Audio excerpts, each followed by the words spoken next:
Okay, you're on. We're live already? You're How live, did you do yeah. that so fast? Um, I'm professional. It's fast. Howdy, world. Hello. What's up, Colleen? What's going on, Colleen? So here we are at the beautiful racetrack gas station. Look, we're not sponsored by it, but we take up their real estate, so you know what I mean? And The white van is behind you again. the white van. Yeah. You know what? Remember how your focus was kind of bad toward the end? There was a dark car back here, Yeah. and when it drove away, that's when the focus went. I Really? was looking at that later. I think it was focusing on the thing. Do you dissect each of these things? What's up, frame by Curtis? frame? Like a. No. Popeye, Dakota, Joe Bowles, Because I like to think that you do. Casey, You know, you run like a video George. analysis. You want me to Bruce, do that? I think it would be pretty cool, you know, frame by frame, you know. Quark, Jack Nicholstein, Terrence. Greetings all, what's going on? What's up, everybody? We're here off of exit 80 on I-24 at the racetrack gas station. Bob Del Campo, me, Uncle Kathy. The construction of our new UTG World Headquarters is moving along. Wait, I gotta move it. Okay, yeah, the crane, that's the UTG crane, that's you know, doing lifting things. Now everything's out of focus. Okay. All right, you're good. All right. Good. Yeah. Popeye says, thanks for the dual points knowledge. You touched on the Jenkins method too. Loved it. Much appreciated. Yeah, I've been doing. I read about that like in 1975, 1976, and I've been doing that all along. It works. What's up, Hoosier Garage? What's going on, man? Dakota. Zero, what's going on? What's happening, Zero? What's up, John? He Food won. bar. His package went out. It's in the mail. He won. Yeah. Yeah. His last big Any, package any, is in the any mail. type of competition or He trivia or always anything like that? Yeah, he won. You know. Drunkle Tony, roll up I your want windows. Roll up your windows. What's up, Rude Mopar dude? Yeah, Zero, you win. Yeah. Your package is in the mail, on the way. Oh yeah, sorry What- about that. what'd you Yeah, get him? Tony mailed it. It was heavy. Cheese or anything? I don't know, a bunch of random Bread, stuff that he had won. noodles. Yeah. I threw some stickers in there. He got that thing from the We shop. would go broke if we tried to mail all of his winnings in one shot. Right, the That'd be drawing. a pretty substantial Yeah. package. Right, it was a Many big of them, package. so At the delivery. well, it's in California. Okay.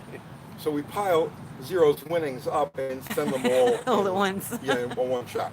We actually have a corner of the Chicken Walker Ranch that's dedicated to Zero's winnings. Zero says his birthday's on Friday. Happy birthday, Zero! Am I And free? happy birthday, America! And happy birthday, and Kim. And Kim. Kim, it's Kim's birthday. Yeah. Yeah. Well, they don't know Kim. Yeah, I know. Yeah. But Swamp Rat, that's Swamp Rat's wife. Yeah. Yeah. Happy birthday, Kim. Yes. And happy birthday, America! And what else? Wasn't Canada Day? John's birthday was the other day. Yeah. John, my Our offspring. offspring, yeah. Yeah. And Canada Day was Monday. Was right? it? So happy birthday, Canada! Whatever that is. That was a fast car that just went by. It was very fast. It was like Fast and Furious. It's a lot of noise. Yeah. Yeah, Uncle Kim. It's Uncle Kim's birthday today. Yeah. Okay. Personally, I blame squirrels. Of course. Do we have any controversy? Can you be louder? I was asking Buff if we had any controversy this week we needed to. We can move forward a little Maybe bit. it will Can we move coast forward? down. Let's move Yeah. forward. Maybe it'll coast down the controversy. I love the controversy. No, there's no controversy this week. Oh, all right. We need to brew something up for next week. No, it's Yeah, not. no, we need a Who's this scandal. guy? Every Who's week he- we need a who's scandal. Who's your favorite troll? What's his name? Don't even mention his name. Smoky Dog is my favorite troll. The one that did the video that you linked. That's Brian Cabral. He's Right. not my favorite troll. He's a good troll, Well, but he's you not know, my favorite troll. I For some want- reason, Smoky Dog is just so. I went to his. What's up, Big Bear? You went, I went to his YouTube site, oh yeah. and he has like 67 views, 21 views, and then there's one that has like 2,000 something. Well, that's, That's we the one should. you. Right. And then he's back to the. Yeah, We put Brian on the map. it's pretty funny. He should send you a thank you note. He should send But me a he's box not of gonna. cannolis. He's is not what gonna. he should do. No, but Smokey Dog is my favorite troll. Hellfish used to be, but I like Smokey Dog because he's in there, he's kind of quick about it, and he gets out. You know what I mean? It's like, Gary Kahn's asking about Carlisle. No. No, man, I ain't going any place. I got to wear a mask. Ain't gonna Tony's happen. not wearing a mask. No fucking way. No. I how. can't wear a mask. I can't breathe as it is. What are you gonna do at Halloween? Uh, You gonna wear a mask? You know what I should do? I should get one of the Batman masks that only covers. top of your head, Yeah. at the bottom. They say you got to wear a mask. They Yes. don't say what kind. Big hole. Yeah, Joe Jackson's saying he's calling himself Uncle Brian. Is he? Yeah, Excellent. he's riding on your coattails, Tony. That's okay. I got big coattails. He can hop right on there. Oh, funny. Hoosier says I've had one troll, a drive-by. Nice. Nice. Jack says you don't need a mask for Halloween. Aw. He hurt my feelings. Aw. Who are you gonna be for Halloween? Tony. You should be me, and I should be you for Halloween. What do you think? Do some role reversal. I'd have to grow some beard. You'd have to shave some beard Yeah, well, we can work that out. and make it white. I could just paint this white. Mine used to be really dark, almost black, and then it changed. You got old. Yeah. You got old. Chase Chuck, I'm trying not to ignore you. This is the first comment I've seen of yours. Jack says, I'm sorry, it was a joke. Oh, all right, good. Because my feelings were. I'm very sensitive. You're very sensitive. Yeah. Yeah. Let's see. Dylan says, I have a Holly 650 double pumper with mechanical secondaries. The jetting seems fine, but it lags off an idle. What could this be? Well, I mean, accelerator pump would be the most obvious thing, but I mean, assuming the accelerator pump is working right, it's going to be ignition or timing issue. What's the story with the trans and bottle rocket? It's back in. I had to work on a couple of little things in there. I just actually put the car together this morning. Any word on those UTG pencils? Uh, Uncle Crystal and I were talking about that today. We're gonna have Uncle Crystal hand whittle each one. I thought I was going to do it. Yeah, I'll Let's pass sit it there off to together, Crystal. Little. Well, first we have to buy that tree. Right. We're gonna hand whittle each one from Mighty Sequoia. So Let's see. Can't wait to see Bottle Rocket get into the tens and prove all of the knotheads wrong. Dakota. Yeah, Dakota. it'll go there. It'll go It'll there. eventually. Oh, Swamp Rat's on. All right. Oh, great. We're still doing the great parking lot tour. Yes. Tell Kim we said happy birthday, James. Hey, happy birthday, Uncle Kim. She probably hears us from the kitchen. Who is the guy from Rhode Island? Who's the guy from Rhode Island? No idea. I don't know, Chase Truck. Who's from Rhode Island? I don't know. I don't know either. We don't know who you mean. Uncle Tony, did you ever hear from the fella with the Monty you saw on the last live? I have his number, and I haven't texted him yet. I've been occupied with so many. There's a lot of stuff in my head. I'm gonna get a hold of him within the next couple of days. We're gonna try to take either. I think we're gonna try to take either that Challenger or my friend's Charger up to Union Hill on Tuesday. But I will get together with the guy with the Monty. What did that have to do with the guy with the Monty? Other people's cars that we want to screw around. Oh, okay.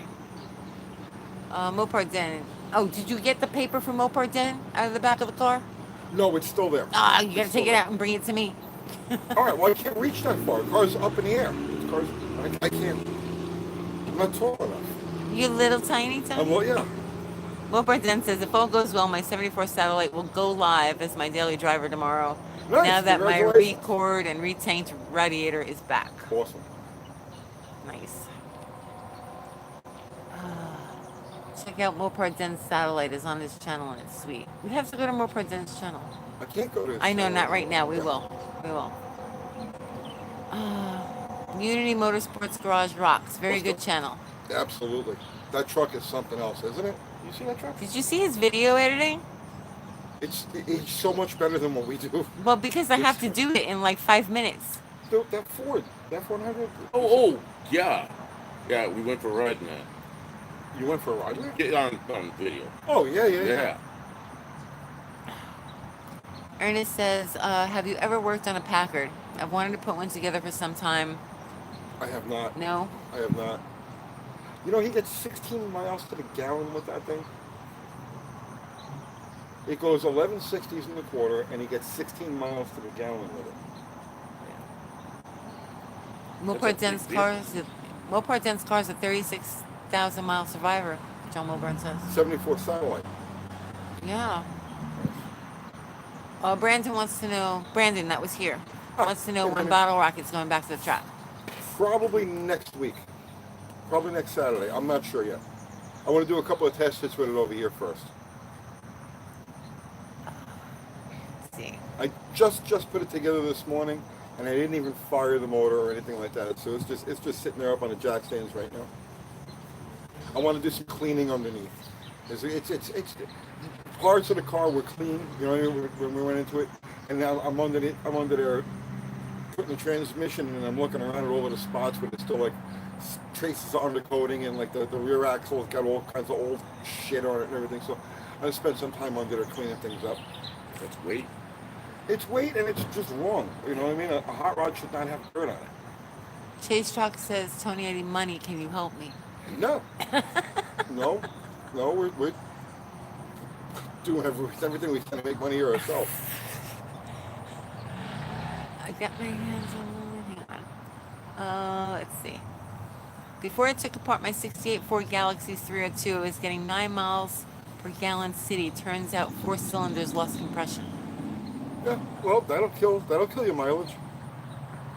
Unity Motorsports Garage says, thank you guys.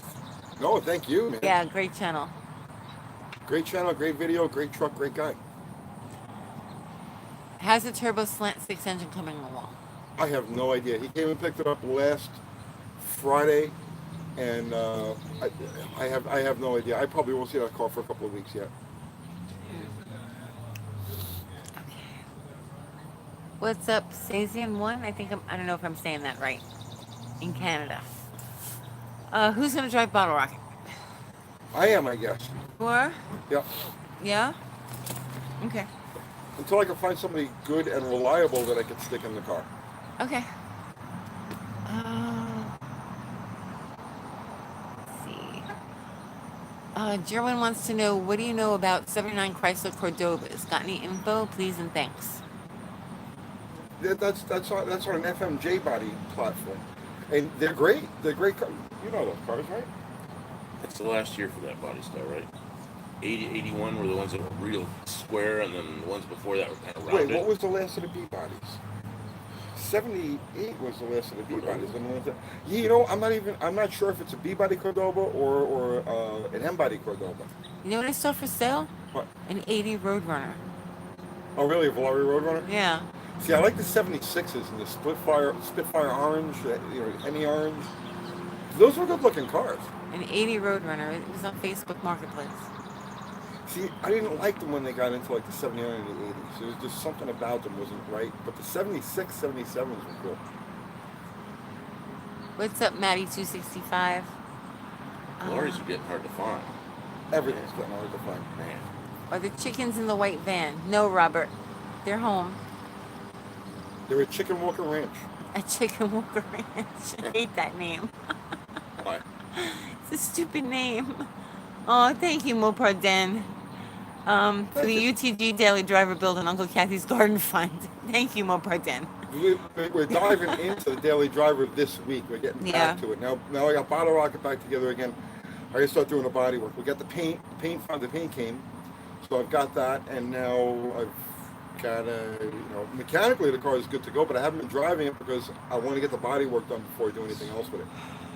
How was that paint that you got? Did you look at it? Did you open it up? I didn't open the can, but they Okay. have the blotch on it, and it looks like Hemi orange. We'll see how it goes. It looks right? Yeah. Okay. We ordered it through, where did we get it from? TCP? Online, TCP. Yeah. Hopefully it's good. It's cheap. It's cheap. Cheaper than the paint store. It's the premix. It's already got the thinner in it, so it's a gallon. It's a gallon. It's already got the thinner. I would need 2 gallons if I was painting the car from scratch, but I think I can get away with just what we got. Eric wants to know, in all caps, what about the dirty 318 you sent Nick? What about it? He's asking about it. That's been covered in detail, including the whole the build is there live if you want to go watch it.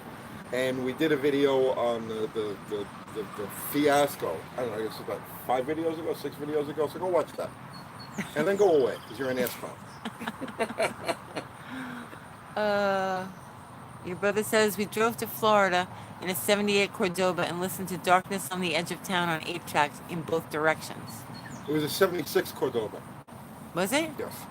Your dad's? Yes. Okay. Tony's dad had a Cordoba. Cordoba. Adoba.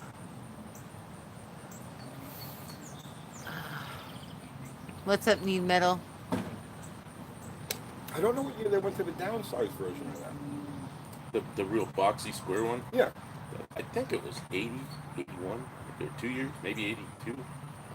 Was it Cordoba and what was the other one? Murata. The Murata. Yeah. Dylan says, I put a new intake and carburetor and distributor on my 350. What would cause my oil pressure to be low? I don't know. There shouldn't be any correlation between those parts and oil pressure. So I couldn't tell you. I don't know. Bullnose Garage says Chicken Walker Ranch stickers. So Ford is releasing Godzilla as a crate I motor. saw that. They must be Uncle Tony fans. You suggested it first. I saw that. I think they get like $8,000 for it. Is Ford going to send you a thank you letter? Ford should send me a plaque, please. Just a little note. Most of our viewers have no idea of my history with Ford and all of that. And we already want to talk about it. But they owe me billions. They literally owe me billions. A little note saying thanks, Tony. Would be nice. Not asking for money. Red Pill Rooster at Chicken Walker Ranch. Red Pill Rooster. I miss like my that. rooster. We had a rooster. We had to get rid of him. Tony, do you know anything about Oldsmobiles? What do you want me to know? I mean, I know. I'm not an Oldsmobile expert, but I mean, Mitten says new distributor might not be sitting correctly on the oil pump shaft. that would be no oil pressure. That would be none? That would be none. That Okay. would be low oil pressure. Okay. Robert Bray loves Fords. Did you show the new t-shirt that we're making? I did not. Speaking of loving Fords. Okay. And Ford Yeah. needed to send So, you a note. You guys, here, can you get a picture of the Here, shirt? let me lift it up. It's on the back now. There you go. And This on the is now front, available in our store. our regular UTG What's it say on the back? logo. It's that Ford shirt. Oh, Yeah. Hang on. The John Dodge quote. Whoa, we're having an earthquake. Whoa. Whoa, earthquake. Sorry, guys. Yeah, a lot of people were asking for them, so we put them in the store. But you love Fords. I actually have nothing against them. Right. A lot of people, the guys who know me from this channel don't realize that there's a lot of people who don't know me as a Mopar guy. They think of me as a Ford, Ford guy, yeah. Like literally, there's this whole like huge population of Ford people who think that I'm actually a Ford guy. Yep. Super Godzilla says I'm a Lincoln Mercury guy. R.I.P. Mercury. They don't know me as Uncle Tony. That's Right. the thing. Just Tony. Right. So my wife used to buy Mercuries. Yeah. And she went to the dealer. The dealer wasn't even there.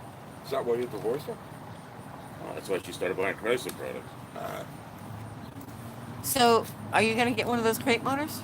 I am not going to get one of those crate motors. No. No. But if I had a Ford, Mhm. you know, it's something to put in. Yeah, absolutely. That looks like that motor looks like a riot. It wasn't on purpose, Nathan. Ah, I pointed the camera and it showed your butt. oh, No, it's because I have the phone on a tripod. don't make me self-conscious. No, I wasn't on purpose, and I was trying to move the tripod to get to the shirt. Does this shirt make my butt look fat? No, it looks fine. to me. Okay. Deep Junk Garage says, I read Cars magazine and thought of you as a Ford guy forever. See? Yeah. See? Lots of people do. Um, how did the body work come out? 100 hours into body or less. It says, I got a 66 red Chevy Queenlander wagon with a 454 two-barrel and a Paraglide with 20s and a fart can muffler. You like? Oh, I love it. It makes me tingly. How's the body work coming? I'm in avoidance mode. I'm in avoidance It's mode. very hot right now. I've been working on bottle rocket, to be Yeah. honest. So it's like now that that's together, I can focus on the body. Let's see. That's the thing about body work, right? I got to be in a head for it. It's like I can't just like, oh, I'll do body work today. I gotta like gear up for it, and then once I'm in body work mode, I can't stop. If I stop, it's like I'll put it off for months. When is the next trip to the strip for Bottle Rocket? Maybe next Saturday. I'm not sure. Okay, I just gotta see how the week goes. right. I think before it goes to the track, we'll probably do a couple of test hits over here by the shop. Okay.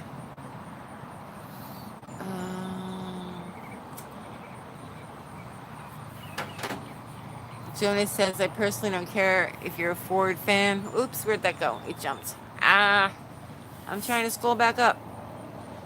Oh, where'd it go? What happened? I lost it now. Oh no. He doesn't care if you're a Ford fan, GM. The gist of it was like, your heads unite. That was the gist of it. I'm sorry I lost your comment.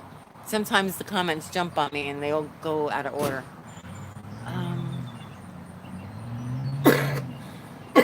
Sometimes I think it's how reptilian overlords messing that with it? us. You know. Oh, he says I removed it because I messed it up. Okay, Jonas, no You're problem. looking for it, And you I'm looking for it. It's all right. She's fired. Am I fired? Oh, I have time off now? No time off for Paul you. Campbell says I'm fired. No time off for you. Put Uncle Crystal in Bottle Rocket. I think she would be even a little bit less comfortable in the car than Lamb Chop was, if that's even possible. So, no, I'll drive it for a little while, and if and when I come across somebody who wants to take over that, I don't like driving cars. You've you know, mentioned that. I got my job back. Okay. I bet you like driving it like the first time, just like up and down the the street. first time, exactly. Yep. Exactly. It's I like, get it's it. like I put it together. You know what I mean? Here it runs. Okay, now leave me alone. Go away. It's like I'm just not interested after that. So that's why I would rather have somebody who really enjoys driving. Go ahead, you drive the fucking car and let me watch it go down the track and figure out what I got to do to make it go faster. Anthony says I'm never fired. No, but we see, why does nobody ever ask that? Why doesn't Austin Coyle like to drive? Why doesn't Smokey Unick like to drive? You know what I mean? Nobody ever fucking wonders about that. Why did Bill Jenkins get out of the seat? I bet you Crystal could drive. She probably could, but it takes some muscle to I know, actually to move stuff. I drive know. that car. I know. Be aggressive and not brake. Yeah, you really got to. She would be aggressive, but it would be hard What's the guy to saying that's a drive. truck power shifting the thing?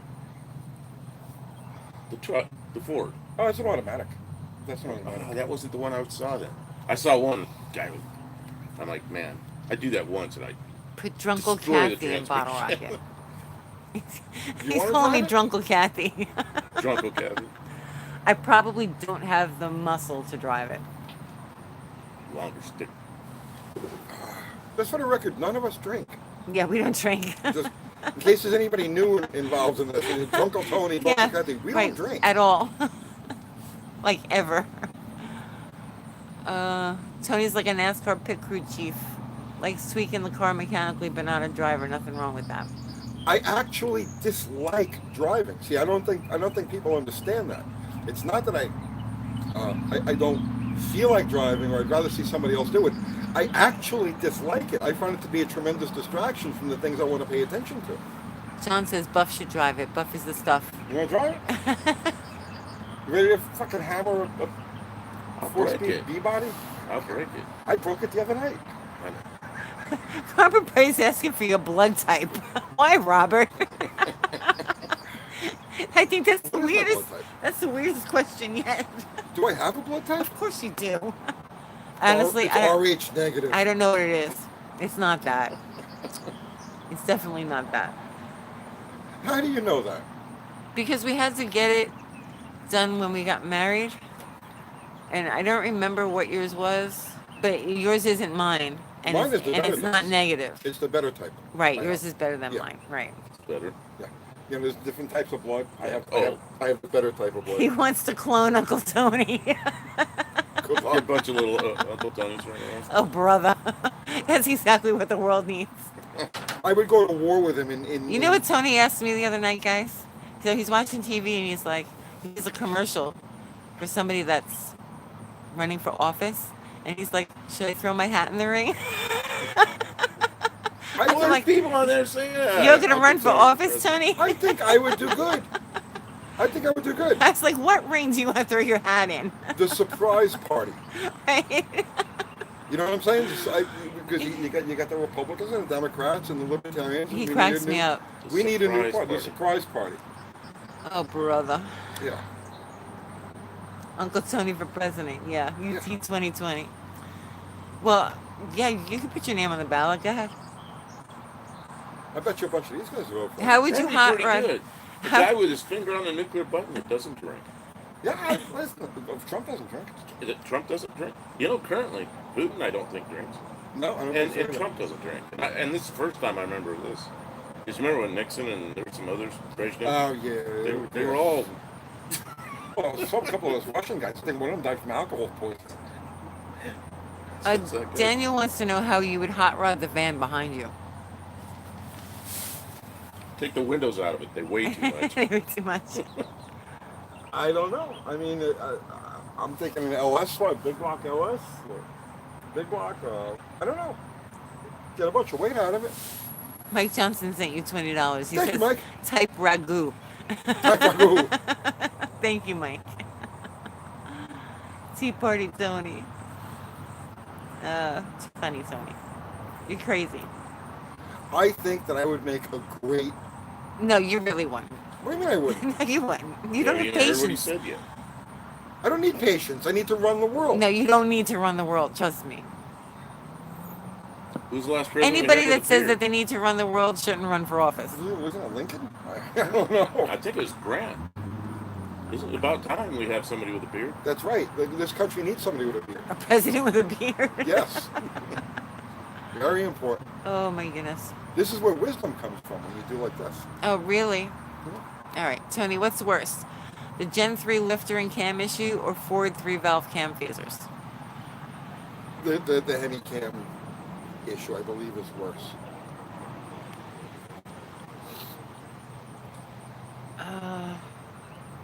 Allison airplane engine swap into the white van. That would be badass. That's an EJ Potter movie, right? No, you can only get one in there. No, you want to side by side. Have you ever seen Allison? I mean, that's, Yeah. if you stuck it in there, it looked right to the rear axle. It would go almost to the middle of the front door, Can't hear you, Tony. the side door. Oh, talking about an Allison engine swap Okay. into the van. That would be badass. Benjamin says Zero should drive Bottle Rocket. Why He does the always Rolls wins. Royce get no love? Everybody's like all The about Rolls? the Allison motor. Yeah. I don't know. Because how many are out there? Jay Leno's Rolls You're- Royce. Jay Leno's got a Rolls? I think he's got two of them. One of them's in a car and the other one's on a stand. Oh, no shit. They get the one on the stand, a little short propeller on there to load the engine. Some. It's funny though, right? How everything's about Allison's. Nobody ever talks about the Rolls. I think somebody's got an Allison. Do you really? Here? No, I live in Ohio where I worked. Oh. But you might have two of them sitting. You need one? I'd love to, please. Yeah. Yeah, See, I would build something around that. you would. And Allison, yeah. You should get one of those Ford crate motors. My granddaughter is named after that. Allison. She's not named after. Yes, she is. No, that's her name, but she's not named after the motor. Okay. Husky 101 says, can a faulty headlight switch cause low and high beam to stop working? Yes. Running lights work though. It's a 74 Impala. Yes. Yes and yes? Yes. Yes. Let's see. Tony, what's more cost effective, to rebuild the 305 out of my 86 IROC or buy a junkyard 350 and not rebuild it? Oh, man, I think you flip a coin on that. Man. You know, junkyard engines, I've had some that have been perfect. And I've had Yeah. others that wish I'd never seen the It's a thing. pig and a poke. You know, you just don't know. I mean, more cost effective probably to throw the 350 in, the junkyard 350 in it, but you really, that's kind of a coin flip. You can get a lot out of a 305. You gotta talk louder. I'm moving this closer. I'm coming in. I'm coming in. Hang on, I gotta move up. Hold on, everybody. Moving up. I would have trimmed my beard if I knew you were going to get so close. No, you wouldn't have. Now I'm all self-conscious. Oh, Oh, ow. Okay. wait. Okay. I know you're starting to use my armrest. Yeah, I don't, yeah. He's I gotta in keep Puff's going like armrest. this. No, yeah, sorry, man. You can hear him, no problem. All right. We need to put another mic. We need all sound. More wires. Boom mic. A boom You mic. want a broom mic? Yeah. Start waving your arms around, forget it. You know. What, Dakota? What do you need? I missed it. Hey, yo, says that was an aircraft engine in A100. You must live in a state with legalized weed. No. Right? No, it's not. Not here, don't no. know. Dakota says, I want to do a video about my rusty POS, Trans Am. Just kidding. When I get it done, I'll drive it up there and show what a nice car you can build for around $4,000 or $5,000 if they put in some work. Okay, Dakota. Where's Dakota? Sounds good. I thought I he's don't in know. Dakota. I don't know where he is. I don't know where he lives. Dakota is everywhere. He's more of a state of mind than he is an actual person, you know. Clip on mic is cheap, easy, and reliable. Yeah, I could do that.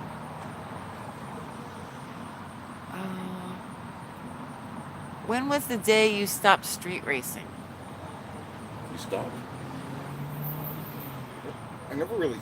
I mean, it wasn't a conscious decision to stop. It's just evolved into other things. I went into the fuel cars at that point. Michael says, hi all, big fan. What do you guys think of hot-rodded flathead mopars of the 40s and 50s with Edmunds heads and intakes, Mallory dual points, Fenton exhaust, dual triple carbs, Yeah, I etc.? love all of that vintage speed stuff. Doesn't matter if it's a Chrysler or a Ford or, you know, any of them. I saw there was a Lincoln V12. Oh, like a big long flathead Ford. Yeah. Yep. Yeah, I dig all of that vintage stuff. Curtis wants to know when we're going to do a big block project. It's going to be based on a 383. I have a couple of core motors to work with, but it's not going to be until after we get our slant done.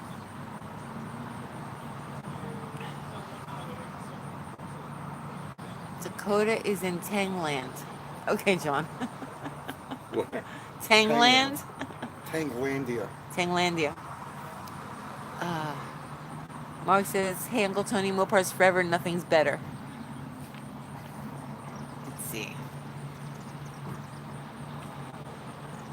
What random guy will pop up today? I don't know. I don't know. Nobody here right now. It's kind of early yet, but I'm sure something random will happen. Let's see. Robert says when you sold your Mustangs when you stopped street racing. When I got rid of the Mustang, yeah, at that point, and it had nothing to do with selling the Mustang that I stopped. It's just like I said, my interest had gone to the nitro cars. So at that point, it was just like I just rotated from one world to the next. Dakota says he's in Trenton, Georgia. Oh, he's close. He is close, maybe too close. Yeah, but he says, but he was born in Tangland. Tanglandia. Yeah, wow, Dakota's very close. That's scary. Is it? It is. It He is. said he was going to drive up here. I know.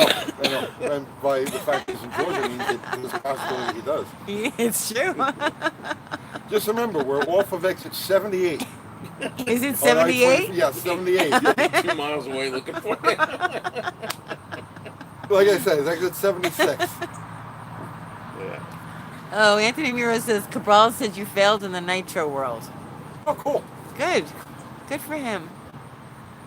Because I'm sure Brian Cabal's never failed at anything. No. Okay. Define failure. Yeah, I don't know. I have no problem with failure. Tony, what's the meaning of life? Work. Work. Thomas Campos is checking in from Queens, New York. What's up, Thomas? What's going on, brother man? How's Queens? Where did your grandparents used to live? Queens. Yeah, I know. What street? Crossway Boulevard. Right Yeah, off they of were Crossway Boulevard. they were across the street from. They were around the block from Pizza City That's it. Yeah, and down the street from the Big Bow Wow. the Big Bow Wow. Right. Which I remember very clearly when I was a kid going to visit them, like 7, 8 years old. We would go there on Sunday afternoons. We'd leave on Sunday nights, and there were all of the cars out there on Cross Bay and sitting in Pizza City. So that's like a memory that's burned into my early childhood. Where's Brian's nitro car? I don't know. UTG ashtrays. It's a win-win from Zero, who wins. Zero Alright. says that. We can make some UTG. We Can you make even UTG buy an ashtrays. ashtray anymore? I don't even think they sell them. Take one out of the car. Put your name on it. Yeah, Dakota's doing good, John. Cabral is obsessed with you. It's kind of sad and creepy. Yeah, Benjamin, I know. He's a Yeah. little obsessed. Just a little. Weird. But that's how you know you made it. But having somebody that's obsessed and that watches every single thing that you do, Haters mean you're being successful. oh no. I don't know. I'm telling I you. don't want to be that successful. I'm the voice of experience. I mean, I don't care if anybody hates us, but how do you sit around watching what other people do like that? Do research on them. The thing is, if he did research, I wish he would have done like thorough research. He said he did research, didn't He said that I worked for one magazine. It was a Mopar rag or something. he? Oh, like yeah, that. yeah, something like that. Can't find 351W here, but 351Ms are everywhere. What's that? The 351 modified. Oh, okay. Big. Do a I sure review of that van in the background, A review Yeah. of it? like regular car reviews. That's my favorite channel. It's a great channel. We should do stuff like that. It would be fun. It would be fun. But the thing is, I don't know how I could do stuff like that without like ripping them off. And I don't want I to do that. know. I respect them too much. I know.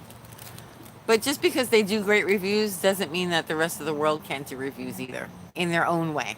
It would be very, very hard for me to do it my way. Like Because your way would be my close way would to be their very way. Close to their way. Yeah, So yeah, that's why I'll avoid that. I know. I love that channel. I love everything. It's a they great do. channel.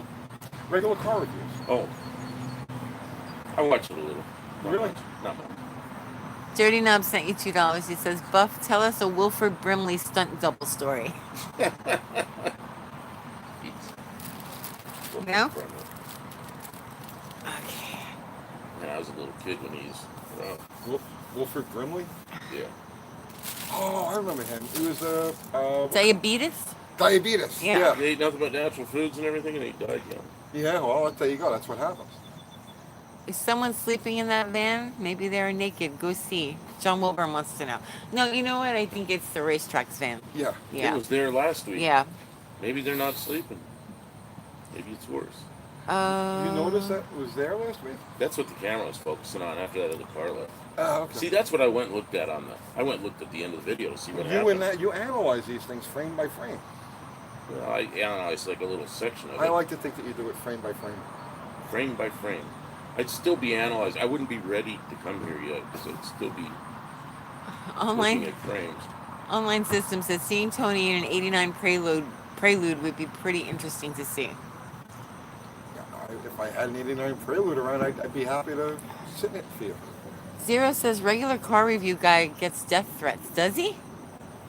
That's terrible. But that's what happens. Why? Yeah, That's what people happens. do weird things. People, as soon as you get any sort of notoriety, That's terrible. the crazies come out of the woodwork. Oh. People need to get a life, I swear. Who was the other guy who was getting death threats?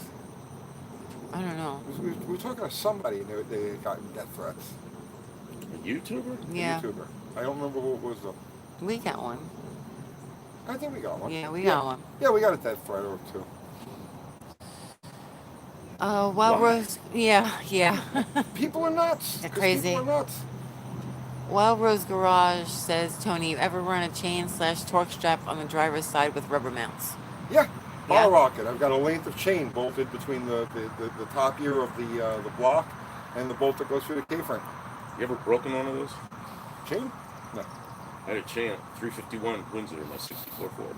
I snapped it a couple of times. What was it, a dog chain? Ooh, it's a big, hefty piece of chain. Didn't have a lot of links in it. It was big, and then I made a steel motor mount. That fixed the problem. Instead of the rubber thing, I just made one out of steel. If I had more time when we were putting that car together, I would have done that. And I probably will go back and do it, at some point. But for right now, that's the way it's set up. To The Dakota, bad side of it was I could feel that kind of in the car. But after a day or two, I didn't even feel it anymore. I tell you, the best torque strap I've come up with yet, right, is on the Charger. Our 67 Charger's got a 440, right? You know what I did with that one? I used one of the braces that goes from a 727, from a small block to a 727. You know the brace I'm talking about? There's two of them. Oh yeah, they're like a strap. Yeah, it's about okay. yay long. Yeah. Well, I have one end of it bolted to the header, the Okay. front bolt on the header, which you can do on the 440 because it's a 3/8 bolt, as opposed to the small block, which is 5/16. And the other end of it is bolted to the K-frame. And that Yeah, it's not gonna move. they ain't gonna move. But chain I had like bolted to like where a power steering pump would go, Yeah, and then over to I got it looped around the frame.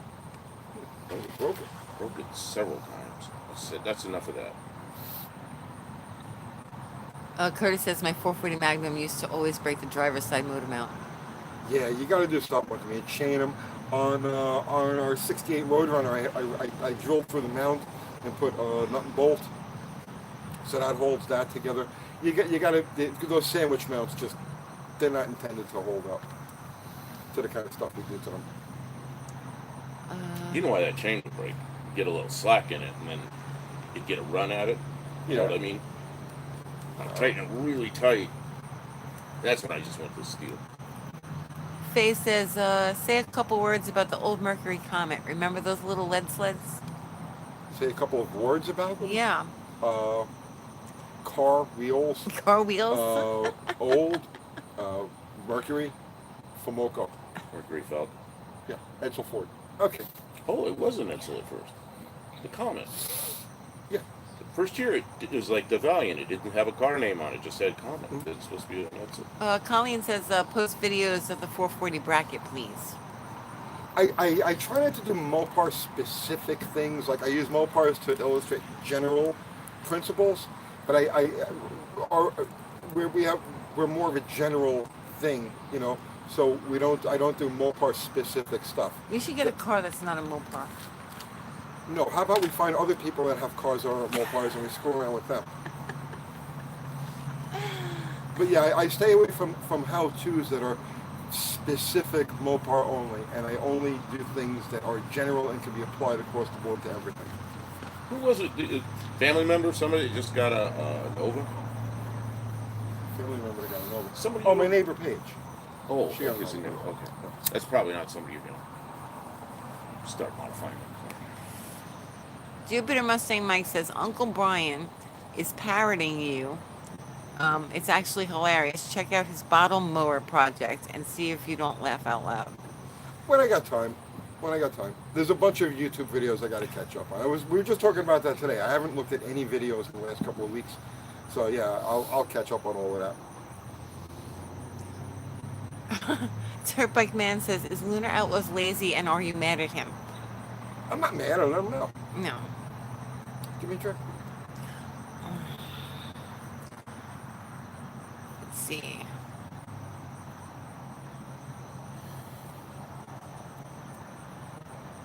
Does Tony like Tri-5 Chevys? Yes. I don't like all. I'm not crazy about 57s. I do love 55s though.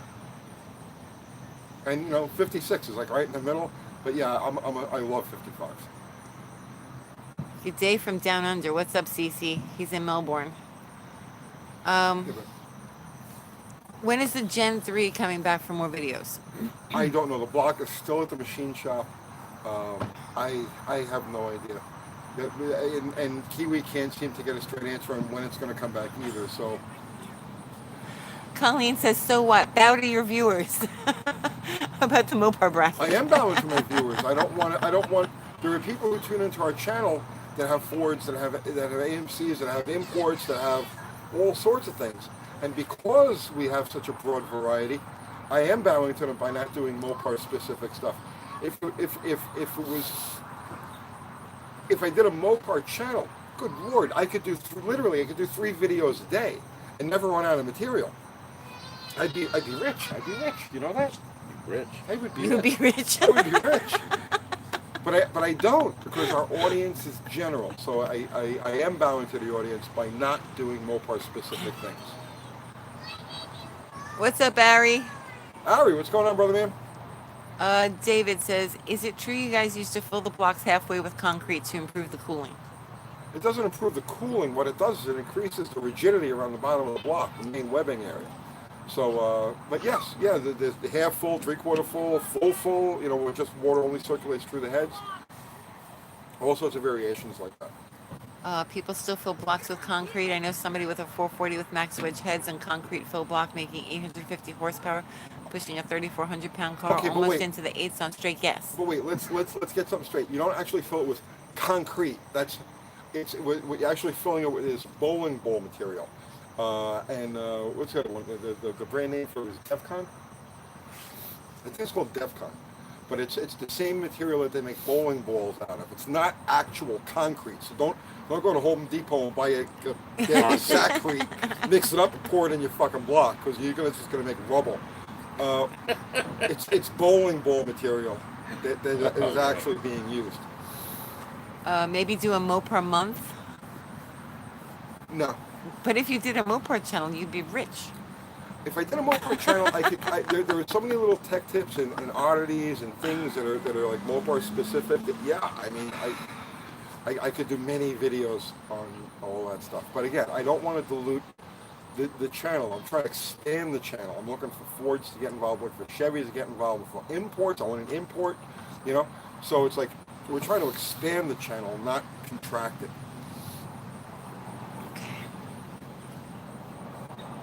Dakota says, Products are important. I would love a Mopar only channel. Well, Charlotte Cullen says they use grout. Do No, they they use don't grout? No, grout is very crumbly. Yeah.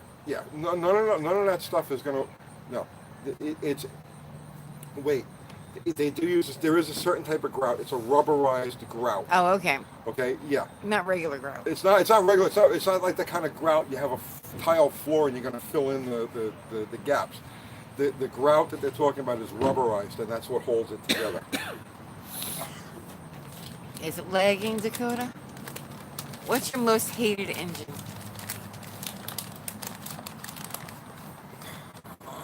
The one that always used to get me was the North Star. I never liked working on those things. And then the overhead cam 4.0 was another one that I hated. But it's hard for me to hate an engine. I love engines in general, so it's hard for me to find one that I really despise. I'd say the North Star is close.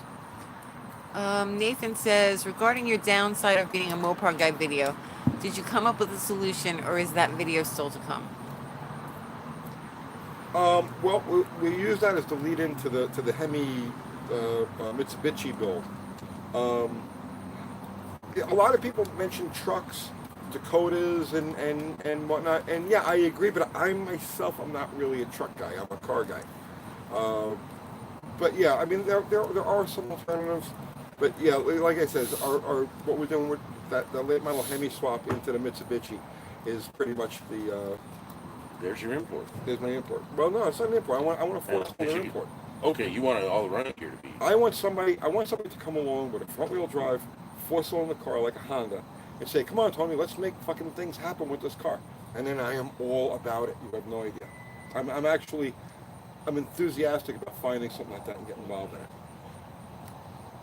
Rude Mopar Dude says, took my old 72 points distributor apart after watching your video, going to put it in my 89 Ram that I stripped the computer/emission stuff out of, and I'm hot rodding it. Should be fun, thanks. Good deal. Just remember to run an external ballast resistor. Are you falling asleep, Buff? No, I was thinking about this ballast resistor. See, my brother had a 63 Plymouth, Uh, and I used to take it, and I didn't have keys, so I just hot wire it to 12 volt, and you get about 10, 15 miles, and then start missing because there's mountains growing on the points. uh, You know, learned that the hard way. also didn't have any charging system. Oh, probably not. Online system says, Tony, I got a clean D15 block ready to go. A clean what? D15 block? What's a I'm D15? not sure. I don't know. You should learn to be a Jeep guy. They have Mopar engines. Well, If somebody was to come along with a Jeep and say, hey, Tom, let's do some Jeep stuff, you know, yeah, I'm all about it. And I would rather work with an earlier Jeep with an AMC motor. I was going to ask you, what do you know about that 4.0 Jeep? It was an AMC motor. They're good motors. I was thinking more the 304, 360. Oh, okay. Tom Kilgore says, thanks for the video on carving a distributor. I was going to suggest a topic, but you beat me to it. Can you tell me more about removing the heavy spring? The heavy spring is both a limiter and a restriction. Tell you more about it? There's really not going to tell you about it. Just take it off. Just take the breaker plate off, dig into it with a screwdriver, pop the thing out, throw it away, put the car back together again. Night and day difference. I never thought about using one spring.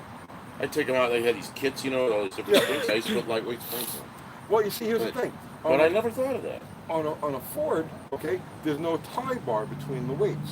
They work Oh. independently. So you can't. You have to change both weights. And that's what I. Same thing on the General Motors. You have to change both springs.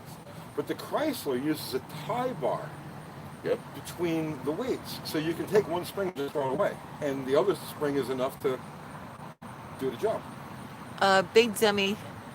I love his picture. You know that show, Big Dummy? You know, the TV show. Forget it.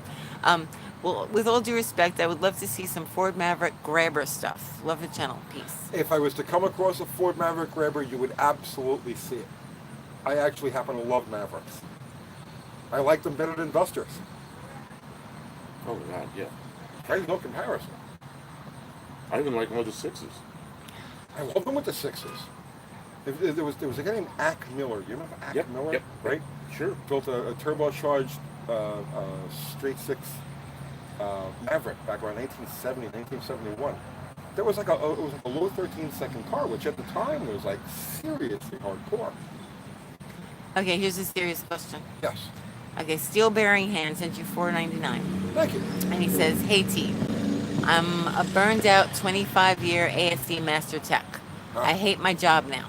I How can do you understand keep that. the passion alive? I don't work on the stuff that you're working on. I got a good answer for that. Go ahead. I worked for, I don't know, close to 20 years working on cars, and then I went to airplanes. Airplanes was so refreshing. It was new parts. It wasn't broken cars or people already pissed off the day they walk into your shop. They wanted new stuff. I made them new stuff, and they loved it. Now I'm done with airplanes, and I really like cars now. So that big long break. Yeah, sometimes you got to take a break. I did. I took a break. Cars, that's all I want to work on now is cars. I took a break for a few years. I went into the coffee business and I was in the music thing for a while, and then I got back into cars. But I mean, if you're working as a regular mechanic, working on the stuff that's just daily cars, man, I sympathize with you. I would absolutely hate life every fucking morning that I woke up. And don't get me wrong, I did that for years and years. Working on dirty, broken stuff. Working on dirty, broken stuff that's just So find the part of it that you like. Find the part of cars, machines, whatever it happens to be that you like, and only do that. Only focus on that. Okay. Is it hot down there? Very. Yeah, it's kind But of right muggy now it's today. not. It's getting a little better now. Oh, it's beautiful right now, isn't it? Yeah, it's getting better. Let's see. How do you keep the passion alive? A 250 horsepower hitter nitrous usually works. Beamer and Sun Garage says, love your show, Tony. I want to see you on the track drag racing next time. Next time I love Dodge, so it should be us Dodge guys doing the driving.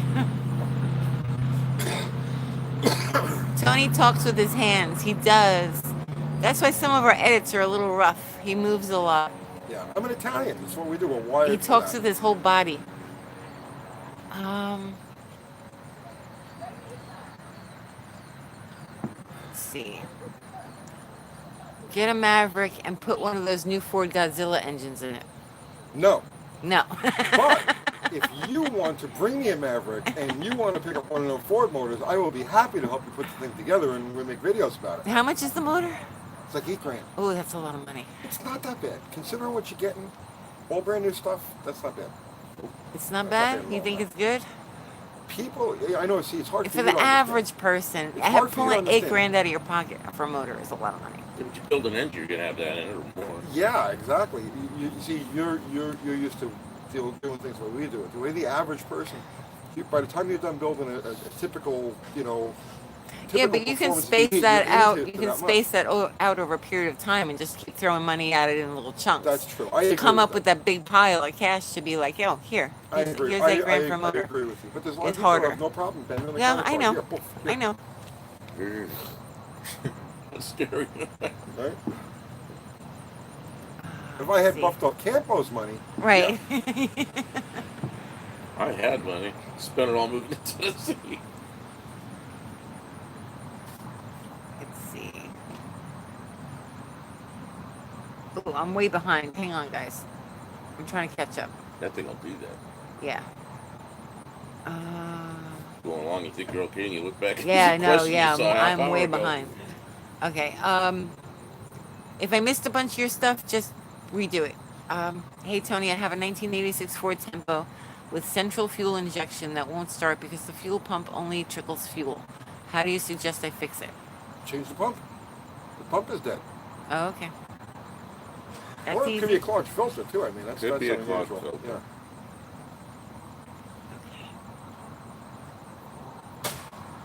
Thanks for all you do, Ed Miller. Roman. Hey, on that Tempo, Yeah. make sure you got 12 volts going to that thing too, because a lot of times, what was that deal they put in the trunk of those cars? The inertia switch. Oh yes. I've seen it where that inertia switch goes bad, and you got like 12 volts going into it and like 4 volts coming out of it. So make sure you got 12 volts going to the pump. My father got rear-ended in a Taurus. You know what? I wouldn't go after that. Yeah, you got to go in. You got to reach Gotta in go in there there and find the button and press the Yep. button. Roman says own a 66 Charger since November 2019. Looking for tips and tricks to improve it. Oof, it's a heavy car, bro. That's a really, really heavy car. I mean, you treat it like any other B body, but you're not going to get the same performance results. You're not going to get the same bang for the buck as you would, let's say, with a Roadrunner or a Belvedere Satellite. What car is it? It's a Charger, a 66, 67 Charger. A big block. I mean, to just put it in perspective, right? A 68 Roadrunner 383 car weighs about 3,500 pounds. The equivalent Charger is over 4,000. So, Those things were big ones. they're loaded with stuff. Very heavy cars. Very, very heavy cars. But really, initially, basically, anything that works on any B-body of that vintage will work on that Charger. Fred, I don't mind reading questions. Tony, it's hard for Tony to read and answer at the same time. His brain gets old. I get all Messed confused, up. and then I want to just... Yeah, it's easier if I read them and he answers.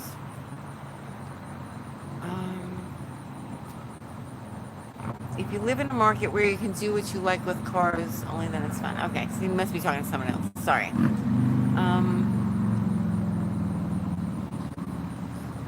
Have you ever owned a Hemi car? Yeah, a couple of them.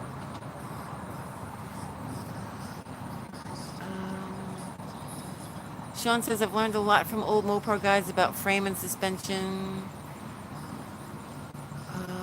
He's talking to somebody else. It's hard because sometimes you guys are having conversations amongst yourselves. Is this why Uncle Kathy cannot drive Bottle Rocket? Why? She can drive it if she wants to. I mean, I'm sure I could drive it. She was driving cars like that when she was like 16.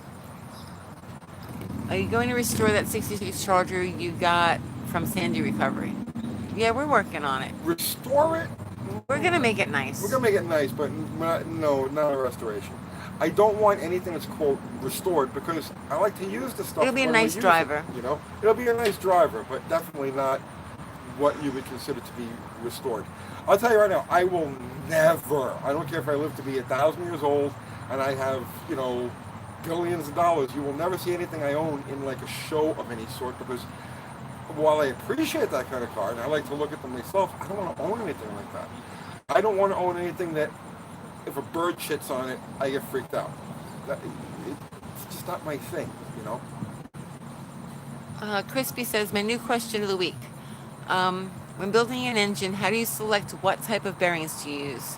As in bi versus tri-metal, oil groove versus oil Full groove groove versus versus half groove. smooth and grade.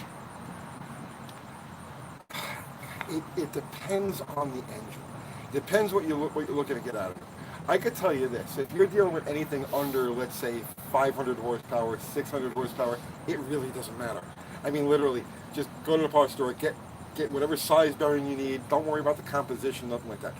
When you start turning super high RPM, you know, over 6,500 RPM like that, over 600 horsepower, lots of boost, lots of pressure, conditions where you're looking at detonation, or possible detonation, then bearing selection does become an issue.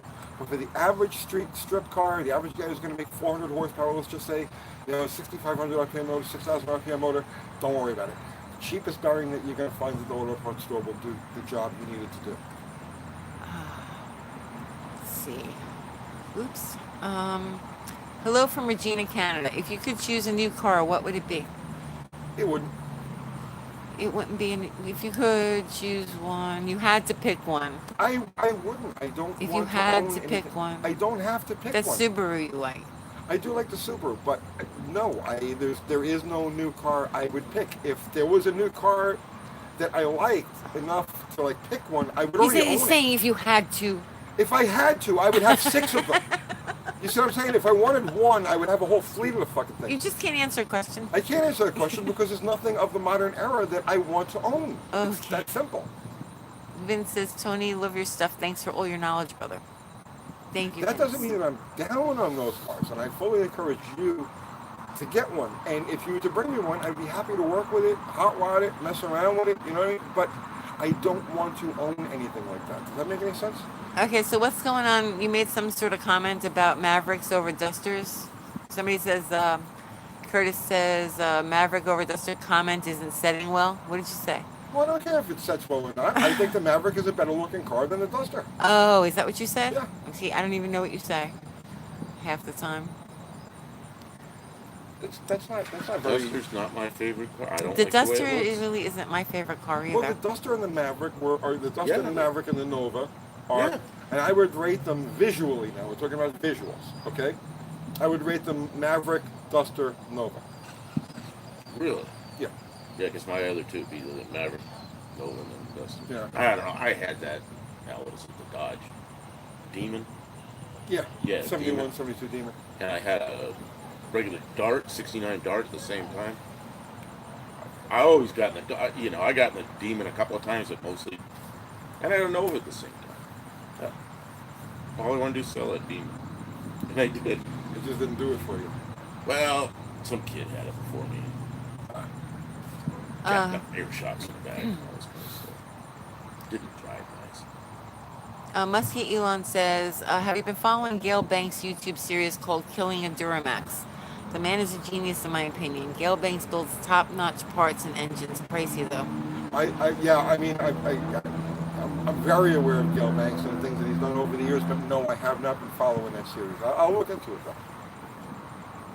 Oh, sorry, Kuda70 GT. I said it wrong. Regina is said like Virginia with an R. Virginia. Sorry. I'm always doing wrong things, Tony. Why do you do I'm that? just It's a like you're wrong. sabotaging us. I'm a wrong person. What time is it? I don't want. The Green Acres is on tonight. I don't Green wanna go. Acres is on Don't want to miss tonight. Green Acres. No, Good night, it goes on Unity at 10. Motorsports Garage. Good night, brother man. see. They're still in the Maverick. Okay, hang on. I can't believe there's a Maverick controversy. Yeah, there's Maverick controversy now that you said Yeah, that. to me, it was just, those cars are kind of It's boring. They were Falcons, and then the next year they were Mavericks, and it was It's a good good car. car. Yeah. Yeah, I don't understand that. I don't know. We were They there make then. beautiful pro stockers. Remember the Gap and Roush, the Tijuana taxi? You were in the drag racing. They, Uh, 1974. So was it 75? Gap and Roush built a four-door Maverick pro stock car because they were taking advantage. The longer wheelbase car had a weight brake, so the four-door Maverick had a longer wheelbase than the two-door Maverick. So they built a four-door, and they owned pro stock in, I guess it was 75, was it? I don't even remember, but it was the Gap and Roush Tijuana taxi, one of my all-time favorite drag cars. like a Maverick. It's a lightweight car. And yeah. Look better than its predecessors. Let's see. Need a Blue Rover and a cruise video. We'll take it out eventually. The reason we don't do anything with that car right now is because it has no place. There's really nothing for us to do with it, and it's a finished car. And to me, making You don't videos finish about anything. finished cars. Well, I mean, it's in its configuration that it's going to be. You know what I'm saying. I'm not Never gonna finish I'm it. busting your chops. You never finish it. There are little small things that I want to do in the car, but it's not. It needs a headliner. It We needs a didn't put the headliner, headliner yeah. in, you know, because I accidentally threw the bows away. I gotta. It really should be repainted, but yeah, we'll do something with the car eventually. Let's see. 66 Charger grill weighs 975 pounds. That is no lie. It's It's very absurd. heavy. Have you weighed the tail? The light tail and lights everything? weigh heavy. They're What is really this? heavy. The Charger, the 66. Oh yeah, 67 Charger. well, Everything is so heavy. expensive taillight too. Yeah, $1,000 for a please. Michael wants to know regarding tire sizes for periodic drag racing, how do you determine size of tires for gearing and engine power limitations of the early 50s Mopars? Little tires in back or front, and why? Early 50s. Yeah, he Mopars? says early 50s. Oh God, I don't know. I do not know. I don't know. Me personally, and this is like just my rule of thumb. Obviously, certain specific types of cars are going to require a specific type of tire. But as a rule of thumb, I try to go with the smallest tire I can get away with, the narrowest tire I can get away with. Because to me, the contact patch from front to back is just as important as the contact patch from side to side. So I prefer, I always lean towards taller and thinner. You know what I mean? Like a 10 by 28 is about an ultimate tire, you know, as far as I'm concerned. But I mean, even like Bottle Rocket, I just put a set of 9 inches on there, and we're gonna go to 8.5. Are you finished? Yeah, Oh, okay. Do you like torsion bars or coil springs better? torsion bars. Okay. Early torsion bars. That's what I don't like about the Ferrari. The cross. Yeah. But on the flip side, you had all the room in the world for anything the header you want to run underneath there. Very easy to work on those cars. Because there's room. There's room, tons of room.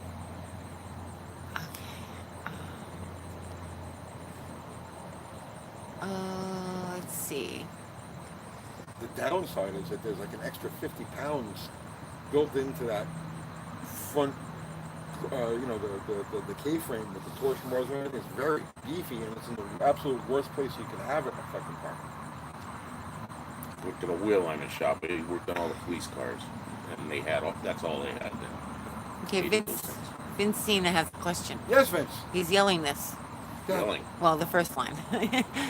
Exclamation point. Why do you turn pistons around? What exactly does that mean? I want to be different. Do you, I like do to you be take different. them out and just turn them 180 degrees after you hone the cylinder walls, put new rings on, etc.? Yes. Yes. And so side to side. That's it. That's your Well, answer. it depends. If He's it's got asking a, you if why it's you got do a, it. If it's got a floating pin, then you could just take the pin out, turn the piston Right. around on the rod, and drop it back in. If it's a pressed piston and rod assembly, then you turn it around and you flip to the other side, and you do it. It's advantageous geometry. What, Big Bear? What happened? Nothing personal? What? Oh, because I'm behind. Very fun. Okay. Go put a UTG sticker on that van. Do we have them? You know what? I don't think I have any in the truck.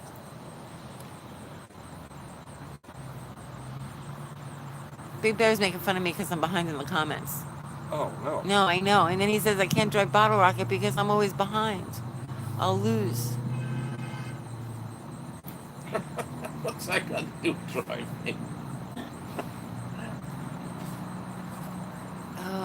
Let's see. Dakota says, wonder if my Trans Am will get into the 12s in the quarter.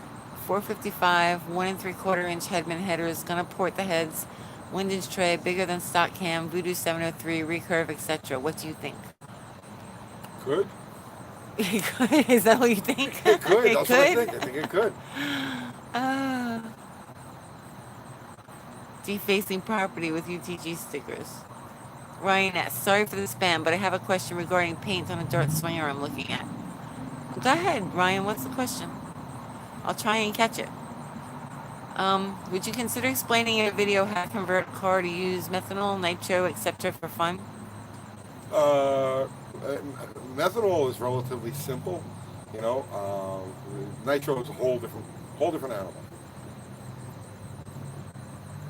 Let's see. But methanol, essentially, it takes 2.2 times the amount of methanol.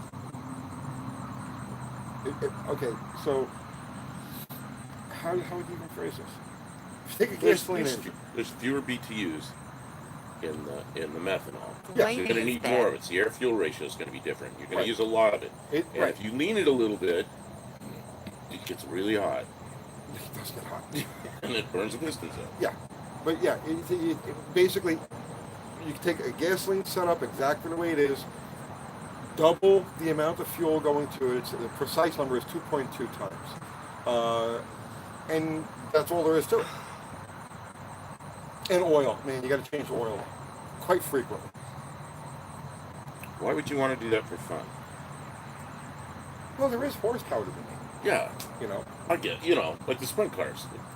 But if it's you're not gonna it's do not this on that the street, it's not that the fuel is any more powerful. It's that you're putting that much more volume in, Right. and it burns that much further down the it power actually stroke. has fewer fewer BTUs. BTUs. Fewer Right. BTUs, so, but because you're using so much of it, Longer duration of burn, and that's where the power comes from. right?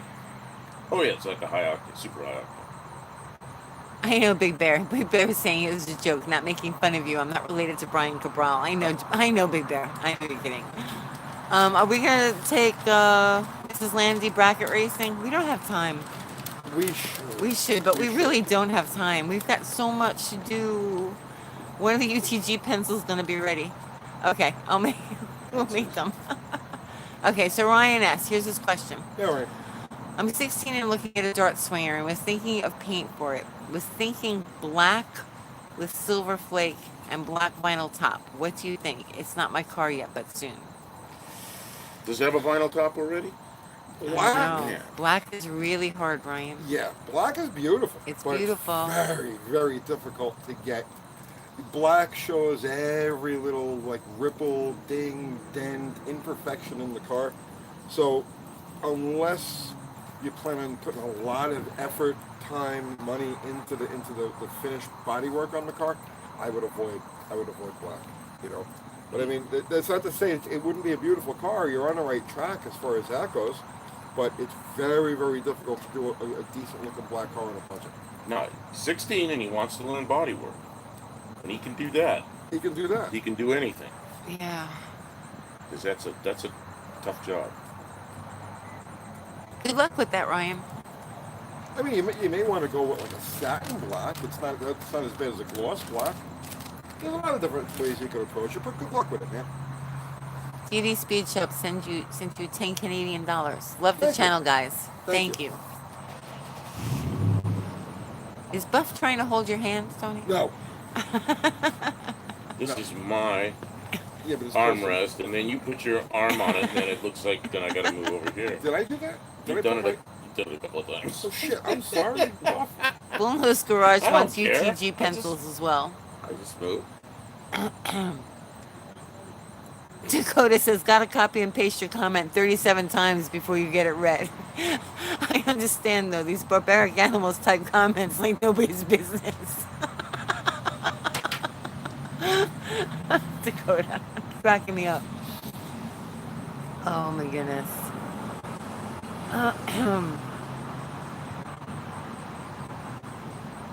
Okay, so. Okay, they're talking amongst themselves. That's why it's taking me a minute here. Hang on. Can you can get them to fight amongst themselves? Oh, That's they always do something. sometimes. You don't want them to fight. We don't want anybody fighting. There's enough of that in the world. But everybody loves a cat fight. No, Yeah. no. Tony says, painted my Valiant blue last year in my driveway. I was 17. Very rewarding. Very cool, Tony. Very nice. Blue is much easier than black. What's your position on full body wrap for as much as it protects? I tell you what. Me, I'm not. I don't. Here's okay. Like, I understand the benefits of a wrap. I have nothing against wraps, but my old school, kind of mentality says no, paint the damn thing. But I've seen some wrap jobs that were like really nice, So it's hard for me to give an unbiased opinion about that. I'm prejudiced towards paint. Dakota's not in timeout yet. Why not? I don't know. Doesn't FUBAR automatically blast a bit to timeout? Usually, yeah. Yeah. Who wallpapers a car? Somebody time out Dakota just because we need to do it tonight. Don't wrap it, paint it, Derek says.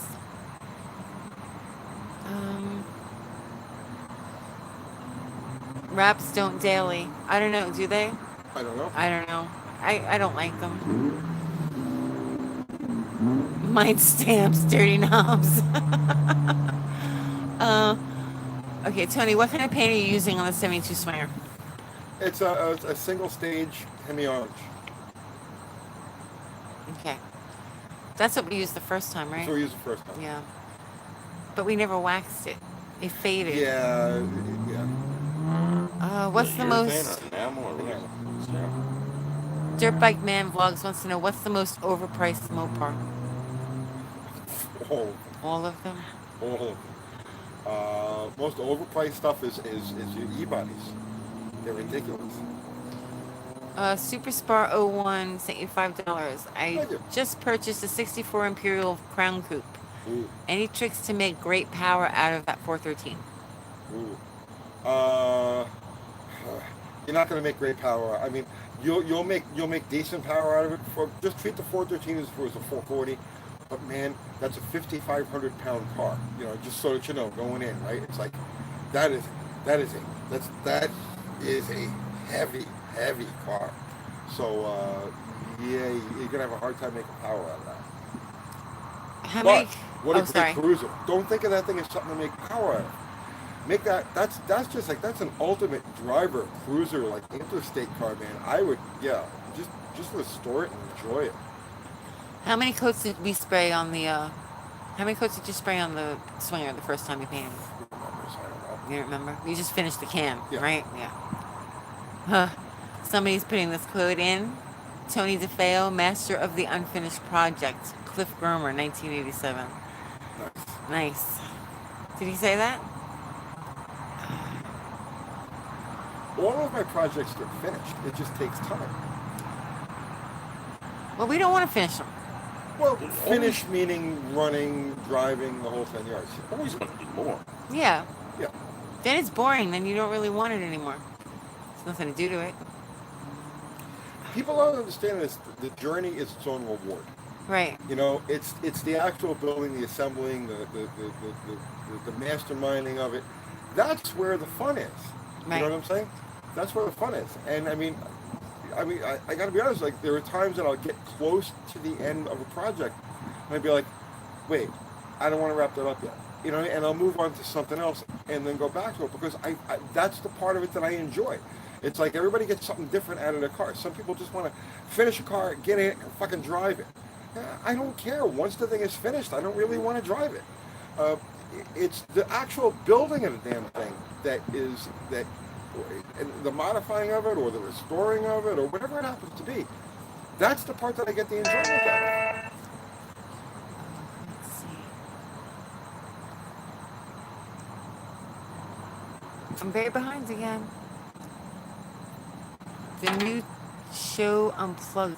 Tony, new show Unplugged 2020. Let's see.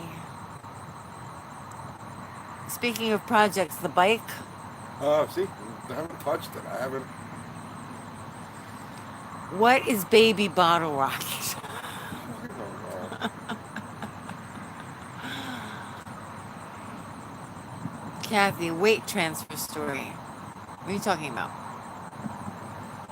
Oh, that's Bobby Hill. Weight transfer story. What are you talking about? I don't know which one you mean. When I used to use it, usually was ballast. Oh, yeah, that was fun. Does Buff have a car? Buff, do you have a car? Buff have a is few beyond. cars. You're beyond just a car. You're more of a. I have a daily driver that's a Mazda 6. I have a Studebaker thing that I'm building, and I have a Ford van that's my truck. What's the Studebaker thing that you're building? It's got a General Motors, like a Trans Am subframe, Okay. home built frame from there on back, small block Chevy, turbo hydro, Chevy rear end, Studebaker body on a Studebaker Lark. Yeah. What are you building it for? Cruise It's or gonna be just a drive back and forth to Arizona or wherever I go. It's gonna be a highway car. highway car. Yeah. High gears. I wish I had a $700 Ford. I'll find it. But I don't have a turbo 350, so probably be turning a little fast going down the road.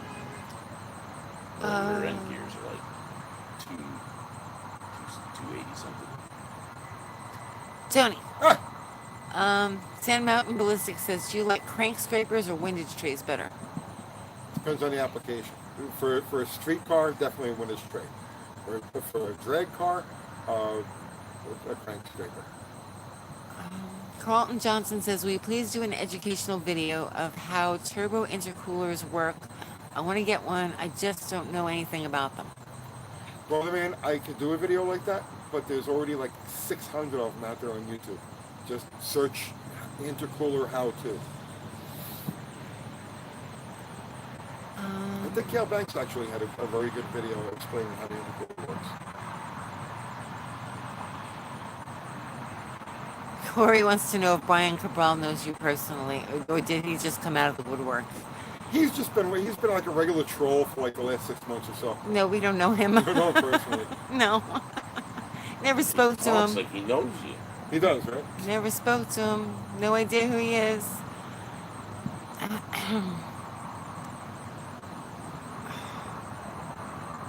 We made him famous. Yep. You did.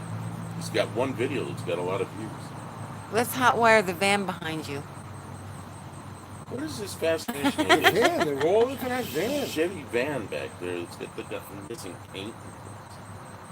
How was your time out, Dakota? Oh.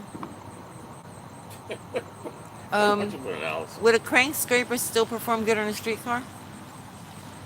It would, but the thing is, a street car, a lot of lubrication on a street car comes from splash. And while the windage tray will reduce it, it doesn't eliminate it. The purpose of a crank scraper is to really get that oil cloud out of the equation.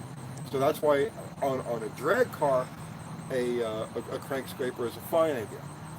But on a street car that sees, let's say, a lot of regular kind of low RPM driving traffic situation, a crank scraper is a terrible idea.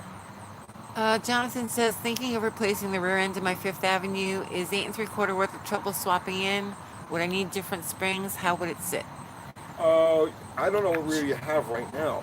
The best rear to find for that is an 8 1/4. Much better choice for that car. Easier to find and everything than the 8 3/4. Brian says, how much weight am I looking to save by taking the crash bar out of my 74 Duster doors? I did that one. Said 12 pounds a side. You really want to do that? I suppose if you're racing. Yeah.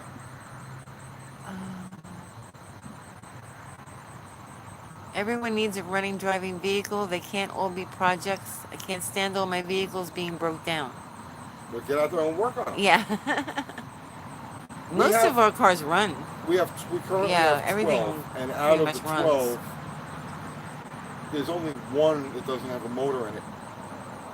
11 of the 12 are drivable with throwing fuel in it and a battery. Uncle Kathy, did you show Tony John Shore's Challenger pick? Fred Rubble? I probably did not because I don't know which one you're talking about. Did you send it to me? If you did, maybe you can send it to me again. And I'll show You him. eat your chili donut, Kathy. I know, because I'm reading. Tony used to take his milk money in elementary school. No. Did you get milk money? Everybody did. That was the normal thing. Did you buy it? No. No. Spend it on something else. Save it up and buy a magazine or a car model. Paramount. Are there any cars you're still hoping to own one day? No, if I wanted it, I would have it now. Okay. Not cars you still want. Man, I got a whole list of shit I want. Why don't I drive Bottle Rocket?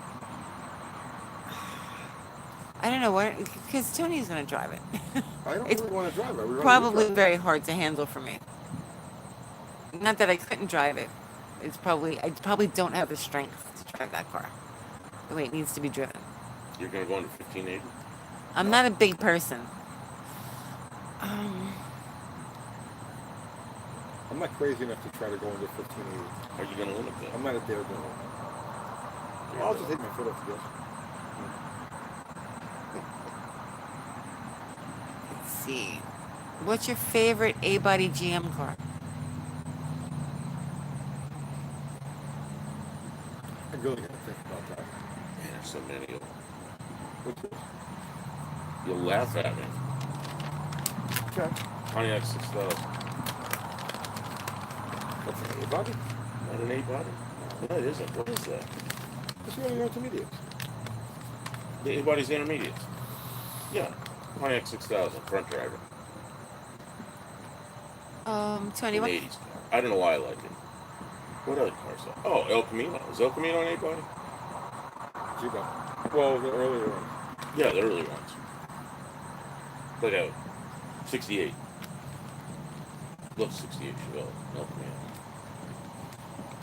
Tony, what kind of gasket glue do you like? Aviation, high track, Indian head, gorilla snot, etc.? 3M yellow weather stripping adhesive was always my favorite. I just got some of that, and it wasn't dried out. You know how when you get it, it's always dried up? I got some from Amazon. It's not dried out. Got it this week. Anthony Mura says, Kathy, you can handle baby bottle rocket. You ever use gas casing? It's almost the same thing.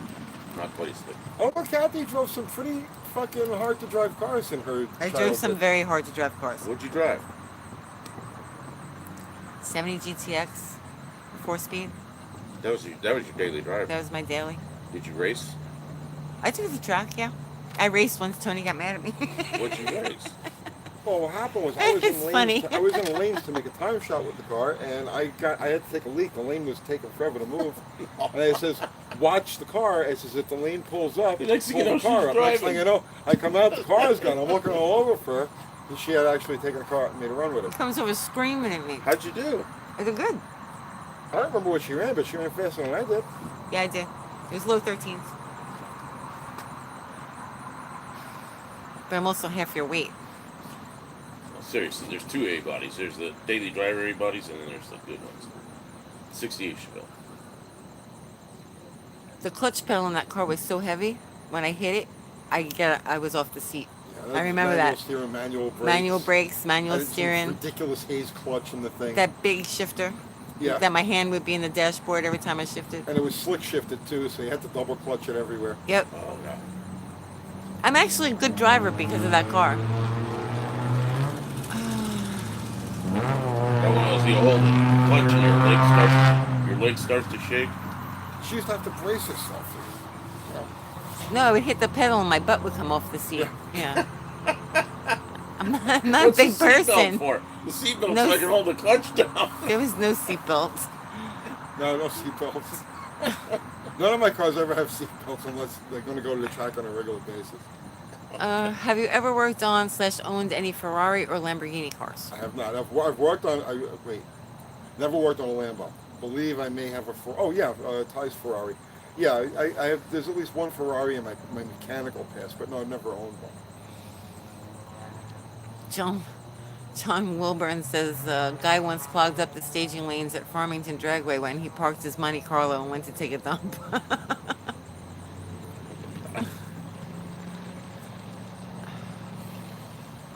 What was the name of my dad's shop? He didn't have. It was a gas station. It was a Gulf station on the corner of Doug's Richmond Golf. Terrace. What? It was Doug's Golf, But it was on the corner of Richmond Terrace and Castleton. Castleton.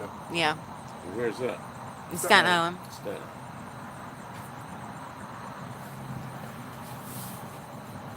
What happened to Barron? I don't know. He's somewhere.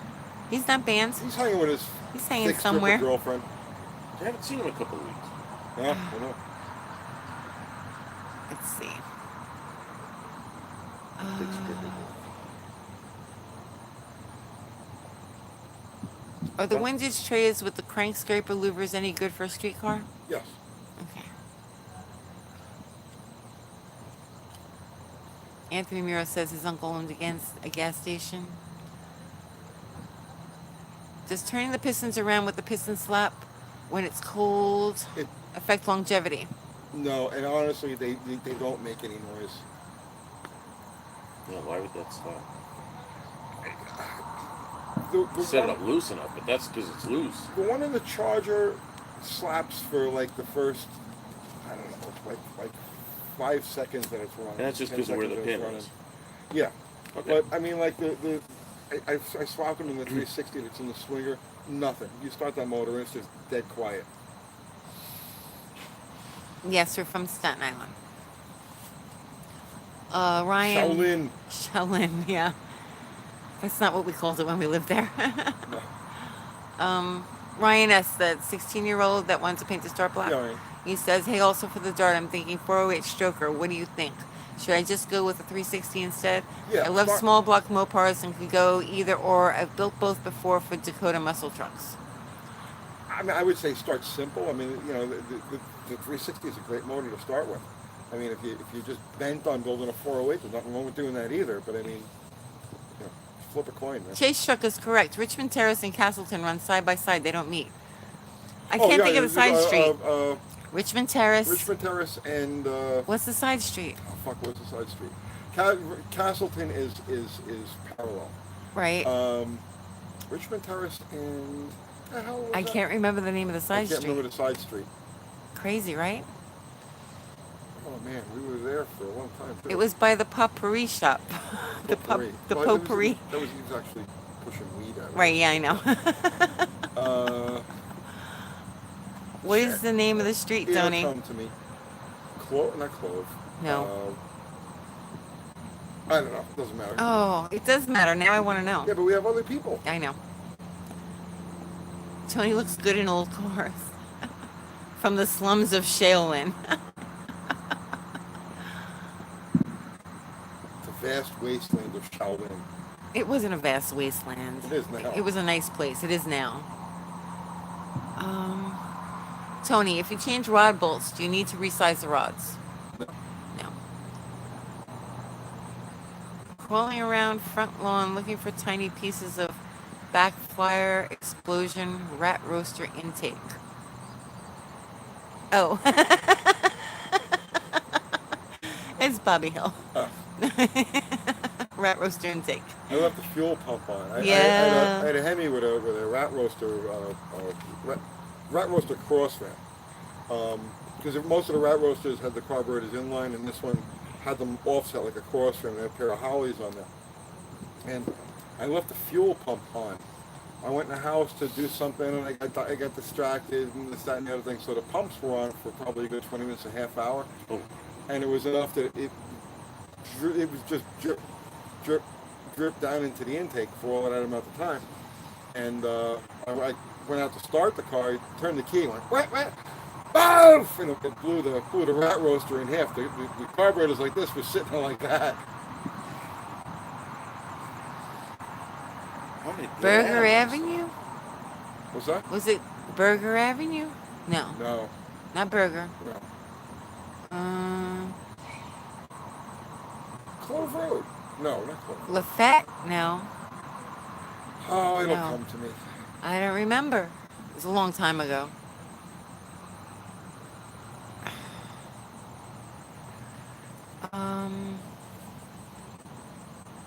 John says, "My name is John Levin. Wanted to let you know that watching your channel teaches me a lot. I love your channel and getting me into mopars."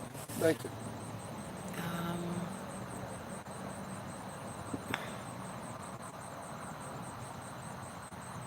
Let's see. Main Avenue. Dirty knobs. Let's see. Ford Thunderbirds used to burn to the ground. Did they? Yeah, I think- actually, a couple of them were electrical fires. Tony, can you daily a distributor without vacuum advance? Sure. Didn't some of the Shelby Mustangs, those ones, run without a vacuum advance? Believe so. Came from the factory, they were. The 271 horse 289 didn't have. I was thinking of one that right? was, I don't remember. But Shelby had one that was just over 300, 30 something. Yeah, I think you're right. And I think it had a no vacuum advance. It had a mechanical tack drive distributor, which Yeah. when you have a mechanical tack drive, you can't really have a vacuum advance on it because of the leads. Yeah. I think so. I believe that yeah, it wasn't a Presto Light. It was fuck. But yes, you absolutely can daily car without vacuum advance. DJ Shay, says, just picked up a Holly 750 double pumper for $100 for my small box Chevy 350 build. Always stuck to Edelbrock's. Any advice on adjustments to make to get the initial start out of the car? It's the adjustments. Just set it up exactly the way you set up the Edelbrock motor for your initial setup. No difference. The devil's in the details. Great video. Thank you. Thank you, Paul. Was it closer towards the ferry or down by where Procter and Gamble was? Closer to Procter and Gamble than the ferry, but pretty much right there in the middle. Yeah, the boats are across from us, right? There are Yeah, lots of Mariners boats. Harbor. We were let's say a mile from Mariners, 2 miles from Mariners Harbor, and then Procter and Gamble would be at the end of that.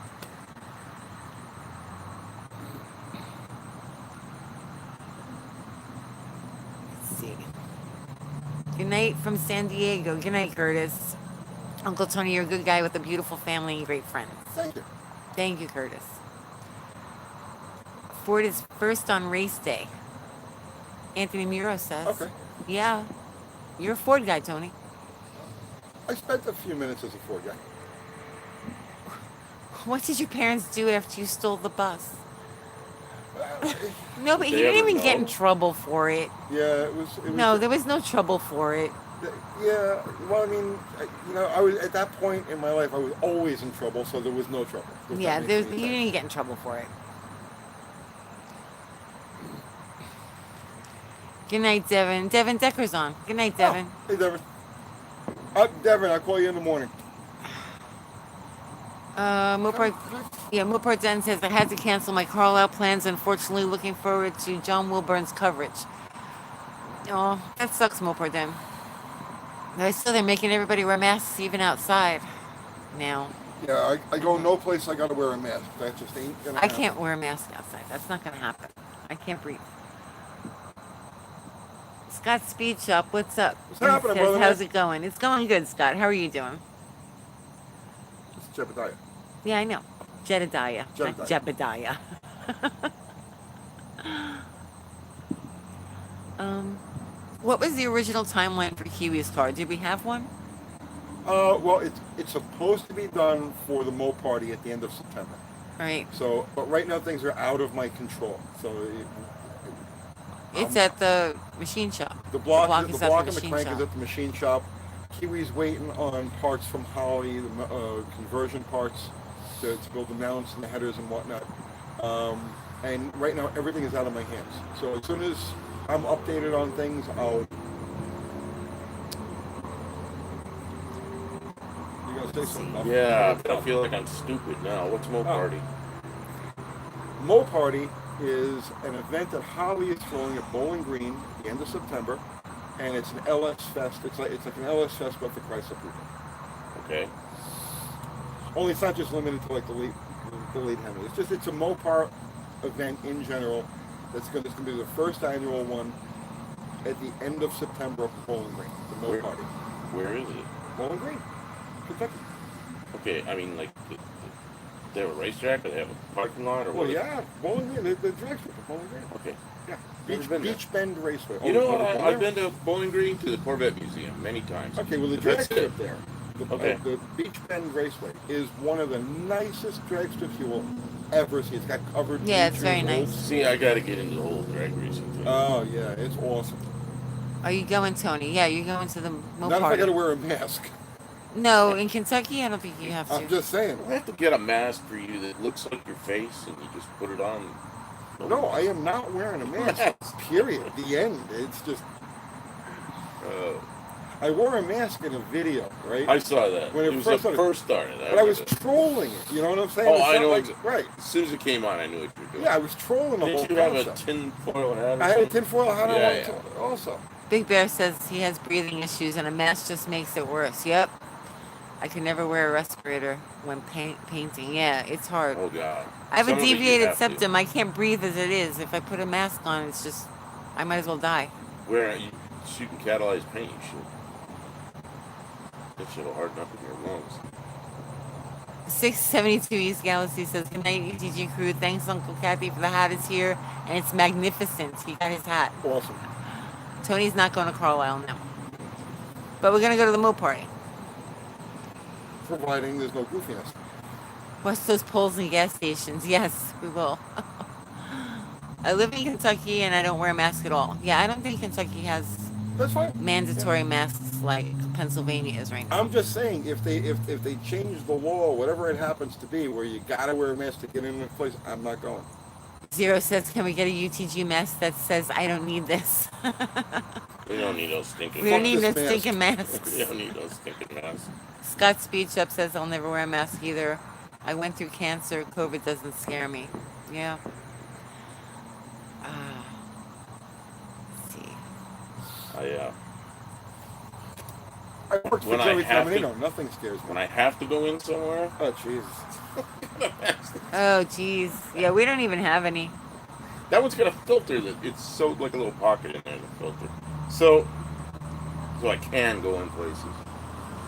Anthony Miro says he's in Pennsylvania right now. Texas is mandatory mask also. Oh. Arizona went that way now. They would have to drag me out of. They would have to shoot me. It's that simple. It's just like, oh, he doesn't have a mask. Shoot him. And even then, I probably would just dodge the bullets before I put on a freaking mask. This is being rebellious because it's. That's all. I mean, maybe that's your level of rebellion. Everybody is different. I'm not gonna wear one of these. Pale Horse says, Like as per things. Tennessee law, you cannot wear a mask and carry a firearm. What? Yeah, it's true. Yeah, that's true. It nullifies your concealed carry. I'm What? getting my permit. You gotta be kidding me. Nope.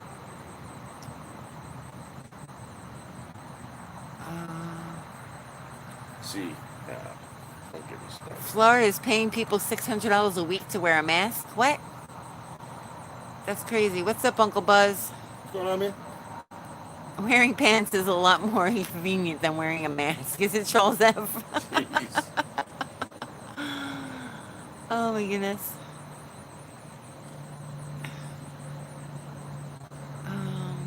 Don't need a permit in Kentucky. Yeah, Tennessee's going that same way too. Ow, my shoulder hurts. Kansas governor just did an executive order. Masks are mandatory, but local police are not enforcing it. Right. That's the thing. It's an unenforceable thing. They have to hire a lot of cops to enforce that. They'd have to rewrite the fucking Constitution. Is what they'd have to do. From Pennsylvania, most of us are telling Wolf to go to hell. Yeah, Rich. Sorry. It's crazy A lot of over there. politicians don't care about the Constitution. No. Okay, we can't really get into this. Any car questions, guys? It will never be lawfully enforced. Yeah. Billy from the USA says Ronnie Socks was a great driver. Yes. Yeah. I think he's trying to change the subject.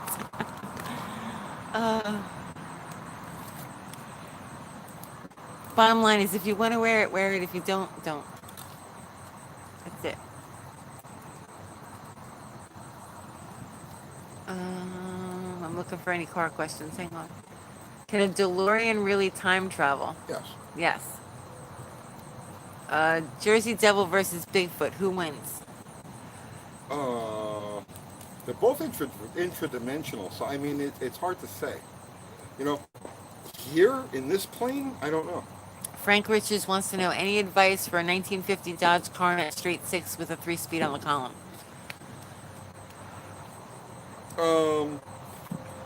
I mean, so that floating power 6 is very cool motor. There is some odd speed equipment around for it. I would just drive it and enjoy it the way it is, man. That's a flathead? Yeah. That's in the Air Force. This is in the 70s. A friend of mine had one and a blue head gasket. So he goes, help me with this. We pulled the head off and he sprayed copper coat all over the head gasket, flipped the head gasket upside down, put the head back on it, and we drove it all over. Those things were bulletproof. I couldn't believe it. Okay, John Wilburn, I'll look it up. What's a double pumper? Something that has 2 pumps. Very funny, Tony. It's a double pumper is a Holley carburetor with a mechanical secondary. Vacuum secondary carburetors don't have an accelerator pump. Mechanical secondary carburetors have an accelerator pump in the back, and that's what they're called double pumpers. Zero says my 68 Dart is quick. Is that a car question? Yes, it is, Zero. Yes. That's the question that wins tonight. He wins. What is he He won winning? the internet tonight. What is the, I don't know. What are we gonna go? Fuck, we don't really have anything. We gotta find something, Tony. What is this?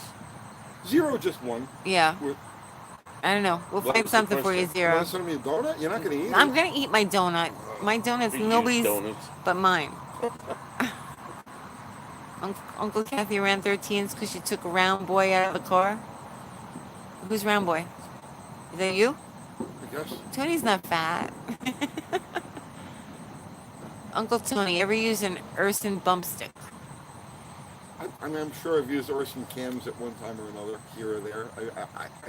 You got to go back over 300 freaking engines to remember which cam I ran and what. Dakota says, okay, guys, not to worry, I'm back. Somebody time out Dakota. No, don't time out Time him Dakota. out. Do not time him out. Are you going to color sand and buff the dart? It just depends. I don't know. I got to see how it. I'll probably end up doing it just to fix my shoddy workmanship. Okay. Can you please explain why having multi-port injection is better than dual port or even like Quadrajet EFI? Quadrajet EFI? Yeah, that's what it says. That's such a conceptual and weird question. I don't know. Beeman Avenue? No.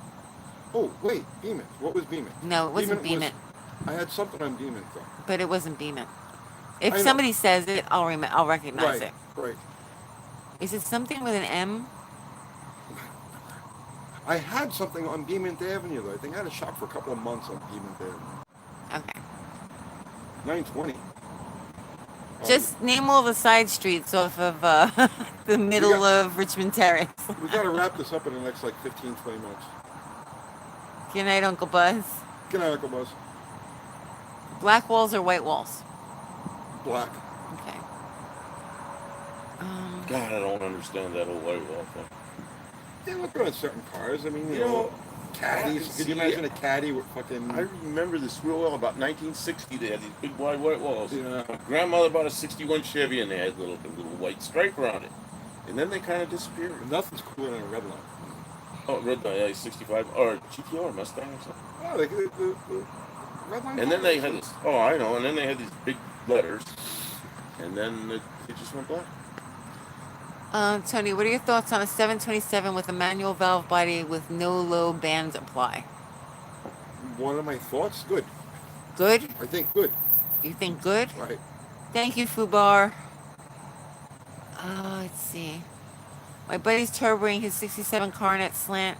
Should I just help him find a 383 and help him build that up instead? He's looking for power. If you're looking for novelty, do the slant. If you're looking for power, do the 383.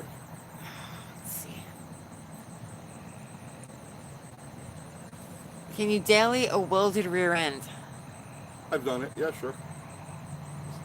But it's not a comfortable thing. It kills gas mileage. Yeah. I'll tell you that. It's because every time you go on even the slightest, you don't realize how many times you're driving around like, you know, like if you're going in just if every road you travel is a dead straight line, you'll be fine with it. But like even minor curves in the road, you're fighting the rear end. So it actually it'll have your gas mileage depending on the terrain that you're driving. Let's see. Any tips for long road trips in a classic car? Be ready to tinker. Always take tools. Yeah. If you're in a Always. group, find contacts along your road, along your way. That's Uncle Kathy's got People the best do tip that. right there. Yeah, like if exactly. you're on like a message board or something, find contacts that live somewhere near you, Yeah. near the route that you're taking, and just check them off and tell them you're coming that way. I tell you what, something like that is two different things. If you daily drive a class, like we daily drive our cars, right? So you have a different relationship with the car. So you'll know exactly what to take and when to take it, and you'll know what things to expect to go bad, right? You'll anticipate it and take steps. If it's more of a Sunday, a weekend driver car, like it's not your daily driver, then what Kathy is saying is exactly right. Try to make contacts along the way of your trip, and plan ahead that way. Let's see.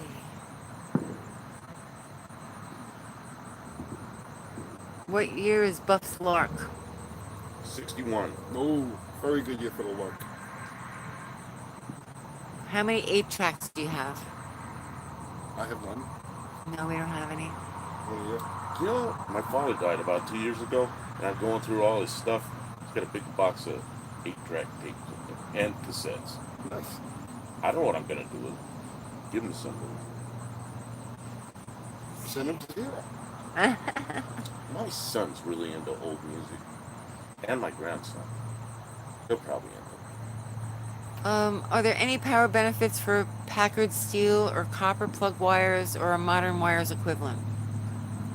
Power benefit? No. So in other words, like if you've got a typical situation with a standard type of ignition and you switch plug wires, no, there is no benefit.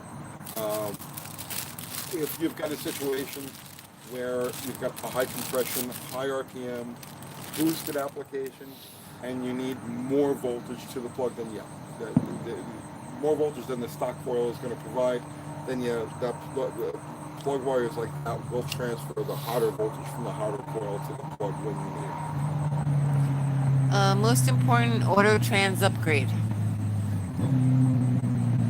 Depends on the transmission. I mean, they're all different. They all have different weaknesses or idiosyncrasies.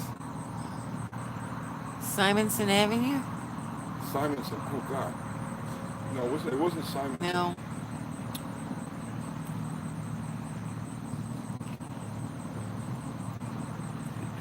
Simonson was like 1 or 2 blocks over. 1 or 2 blocks over? Yeah. Okay, so it's close to Simonson. Break out a map, Tony. It was Clove Road. It's Richmond Terrace and Clove Road. Was it Clove Road? Had to be. The corner of Richmond Terrace and Clover Road. Yes, Yeah. that's what it was. That's a primo location. I don't I know. don't know what's there now. Who knows? Probably gas station. Uh,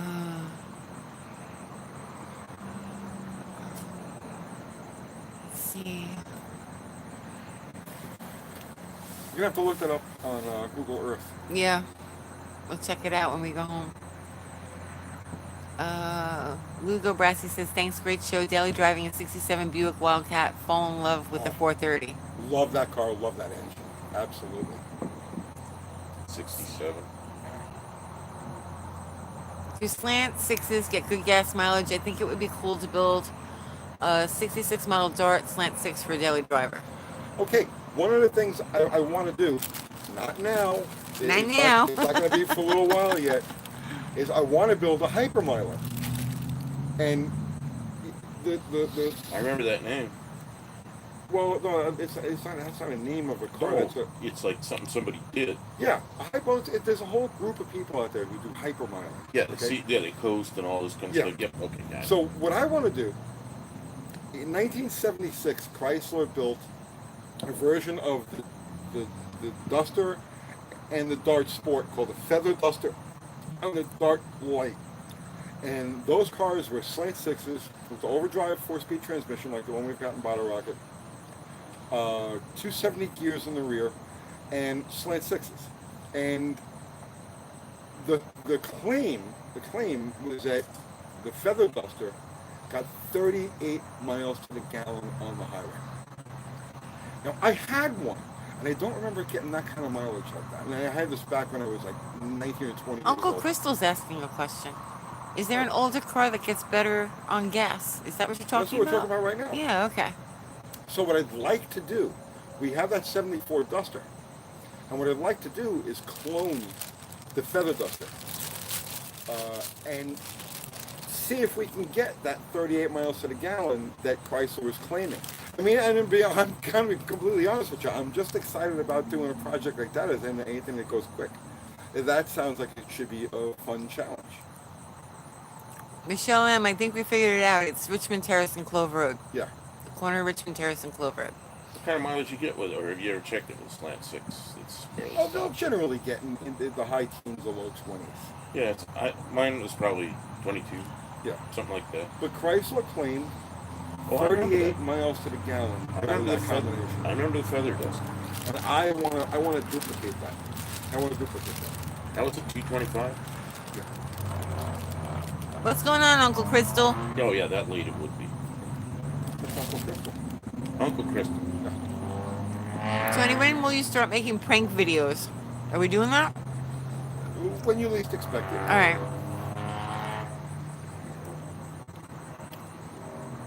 Let's see. What's the best mileage you've seen out of a 318? When I was a kid, Oh, sorry, talk Uncle about Crystal. Staten Island, right? When I was a kid, I used to run a lot of gypsy cabs. Uncle Prankster. And I drove after I crashed my own car, right? Gypsy cabs, right? Gypsy cab. I went to work for a company called Apple, and they were on they were off of Victory Boulevard on Staten Island, and they had a 71 car. I will never forget this car, right? And for the life of me, I have no idea how or why, but there was one car in their fleet. It was a 71 Coronet. It was a 318. And the drivers all used to fight over who was going to get that car. It was number 2. I even remember the car. It was number 2. It was a 71 Coronet. And this thing got stupid gas mileage. Like, I mean 28, 30 miles to the gallon around town. I have no idea what, and it wasn't modified anyway. It was just a regular stock 318 Coronet, but it was a freak. It was a gas mileage freak. And I'd like to eventually try to duplicate something like that, you know.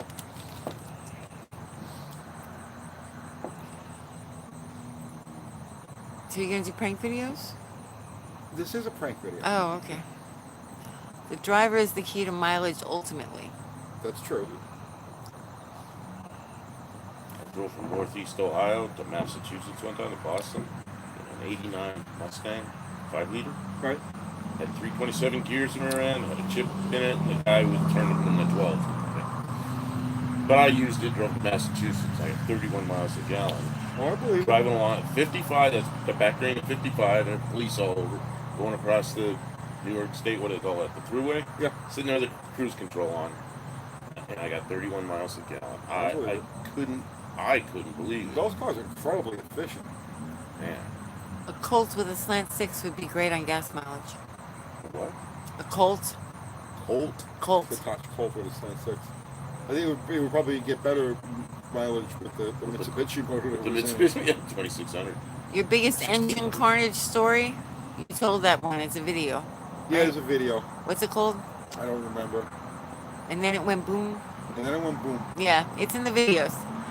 Or the Plymouth Arrow? Sure. Like a Colt?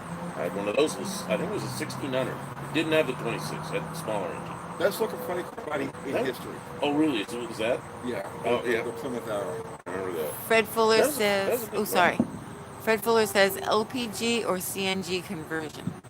I'm not really familiar with either. Okay.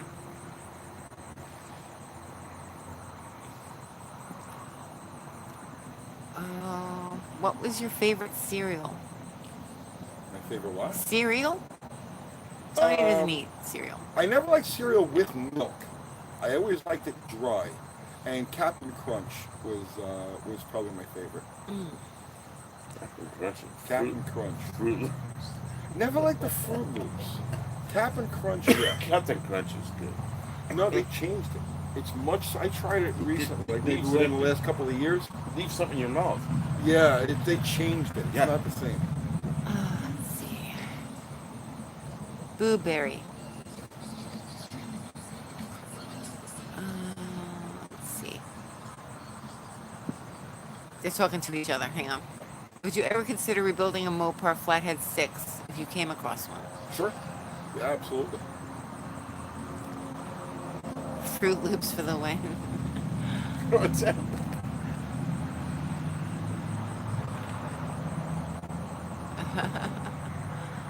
Did those feather dusters really have aluminum hoods? No, the hood wasn't aluminum. The bracing was aluminum. There wasn't that much of a weight savings.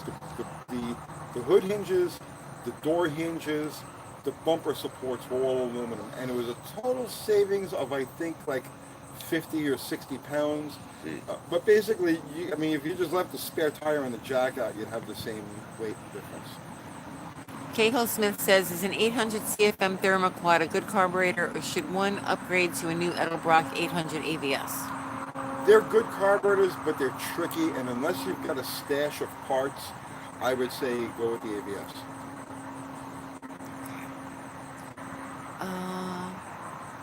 You got to get with Scott from Cold War Motors. Guy is right up your alley. Hello from Wisconsin. We've talked on here. Yeah, I love his channel. I love what he does. When are you going to come to the dark side and build an early Dodge Rat Rod?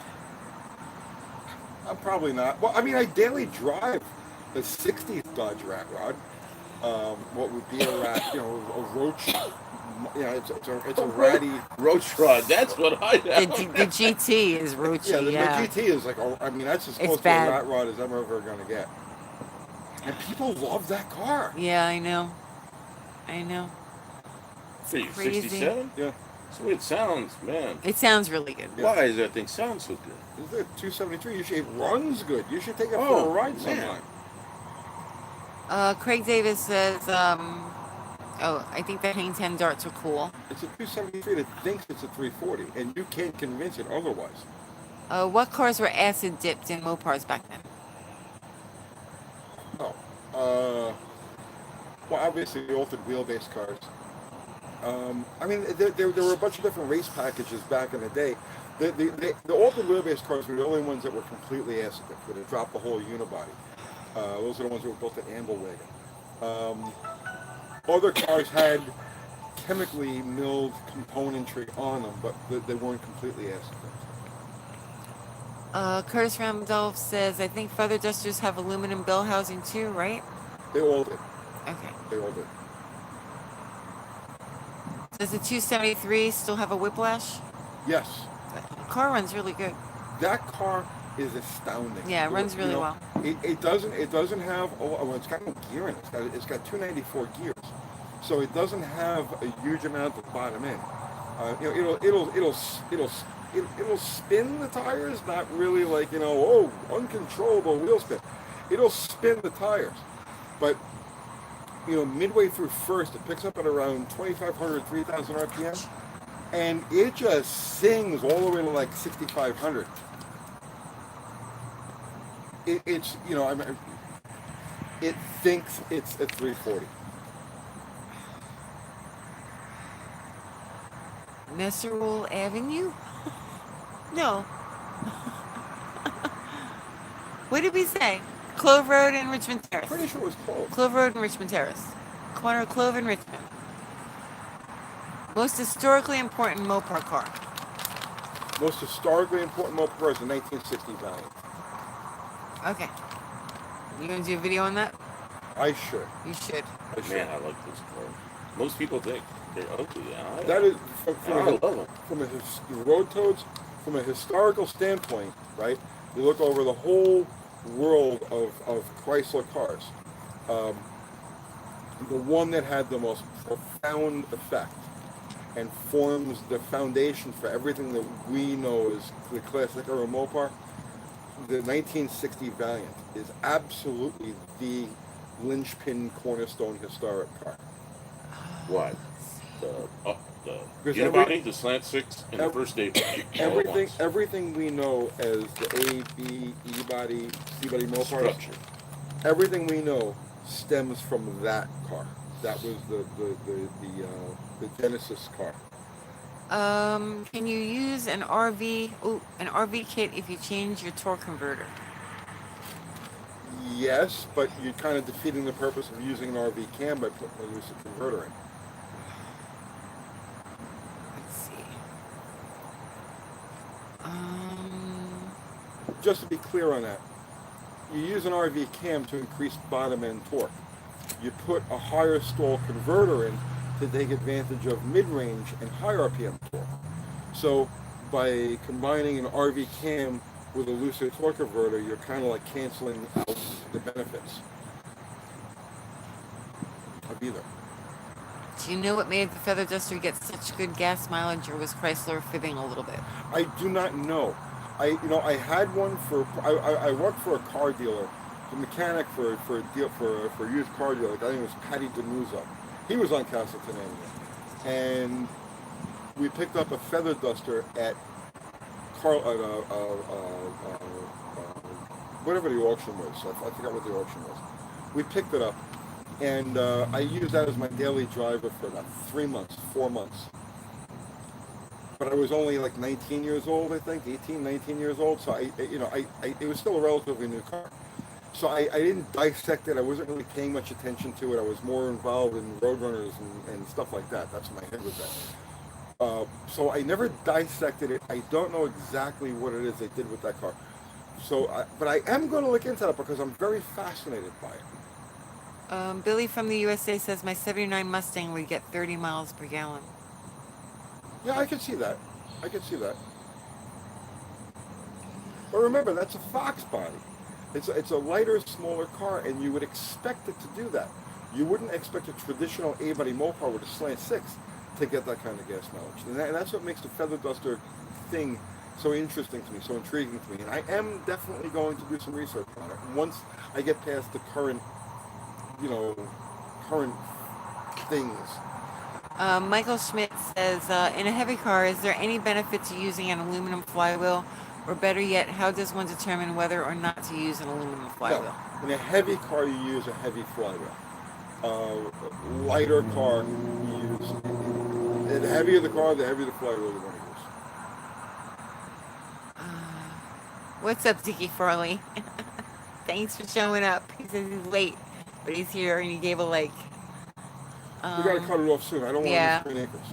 You don't want to miss Green Acres? You got 20 minutes. You got 19 minutes. What time is it? 9:41. Oh shit. We got like 5 more minutes. All right. 5 more minutes? Yeah. Okay. Get your questions in. Um, what's so special about the lean burn 318? Nothing. Had to Nothing. go to school on it. It was worthless.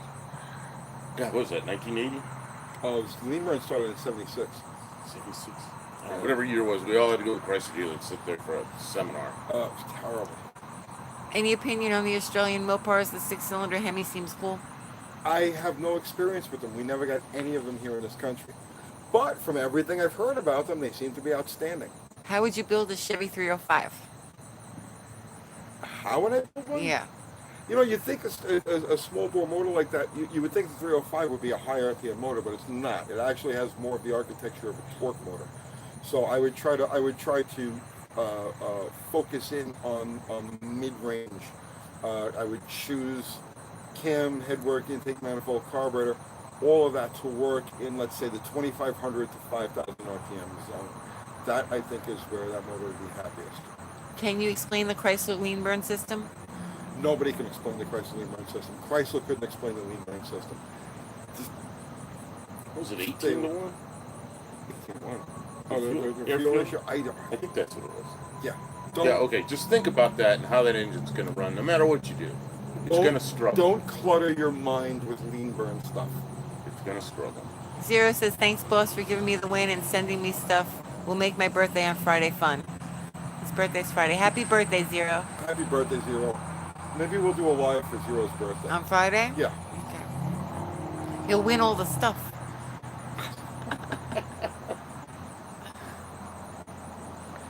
Let's see. Tony, would you ever try outback trucking on a road train in Australia?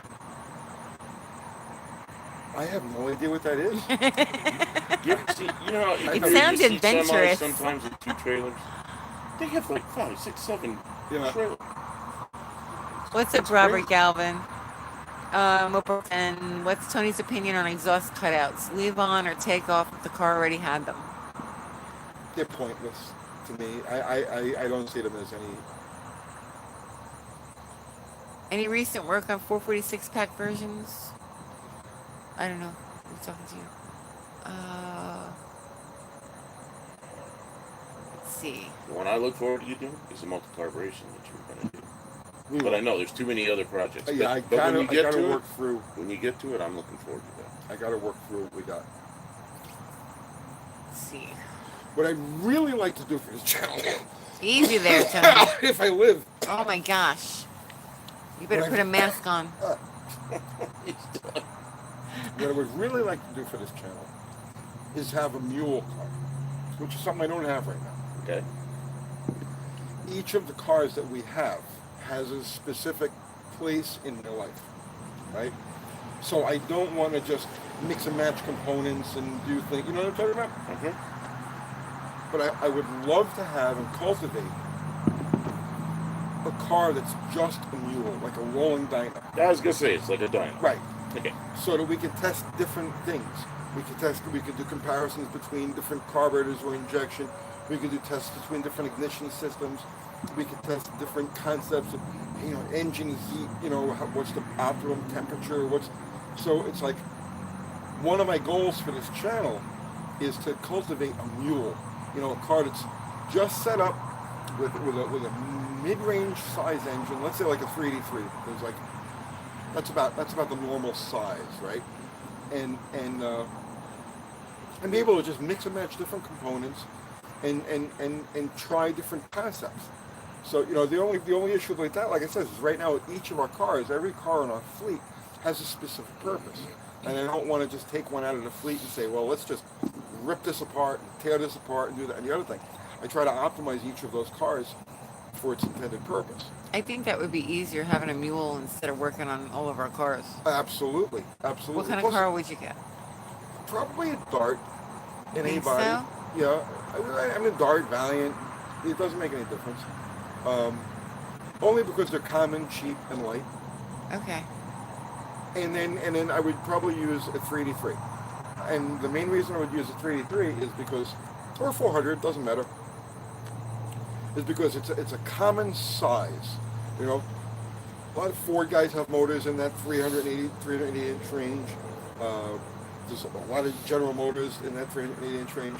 And if we build our mule around a 383, intake manifold swaps are nothing. You don't have to change. You don't change the gaskets. There's no water passages involved in that. The ignition system is right up front, very easy to work with. So yeah, absolutely. One of the things I want to cultivate is a mule. If there's anybody who wants to get involved, wants to sponsor a mule, you know what I mean?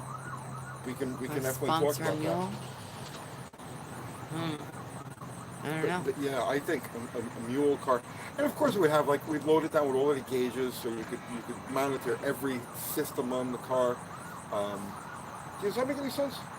You know, a rolling dyno, so you can pop all the information you need out of it, make it repeatable. You know? I think it would be good to do comparisons with, because we really don't have the capability of doing that right now. But that's what I'm saying. Yeah. That's what I'm saying. Makes complete sense. Let's see. Maybe that's what I'll do. I'm gonna start hunting for a mule. Yeah. Yeah? You are? Wouldn't be a bad idea. Would you plug in one of those new Ford crate engines in it? No. No. I would keep the basic architecture of the car as a constant to avoid major variables. So once you get the basic car sorted out with the weight and the basic plumbing and so on and so forth, then it's easy to swap components and see effects.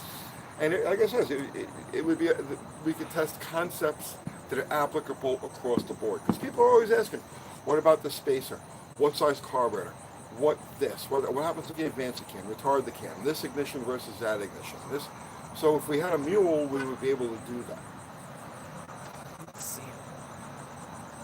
Good night, Mopar Den.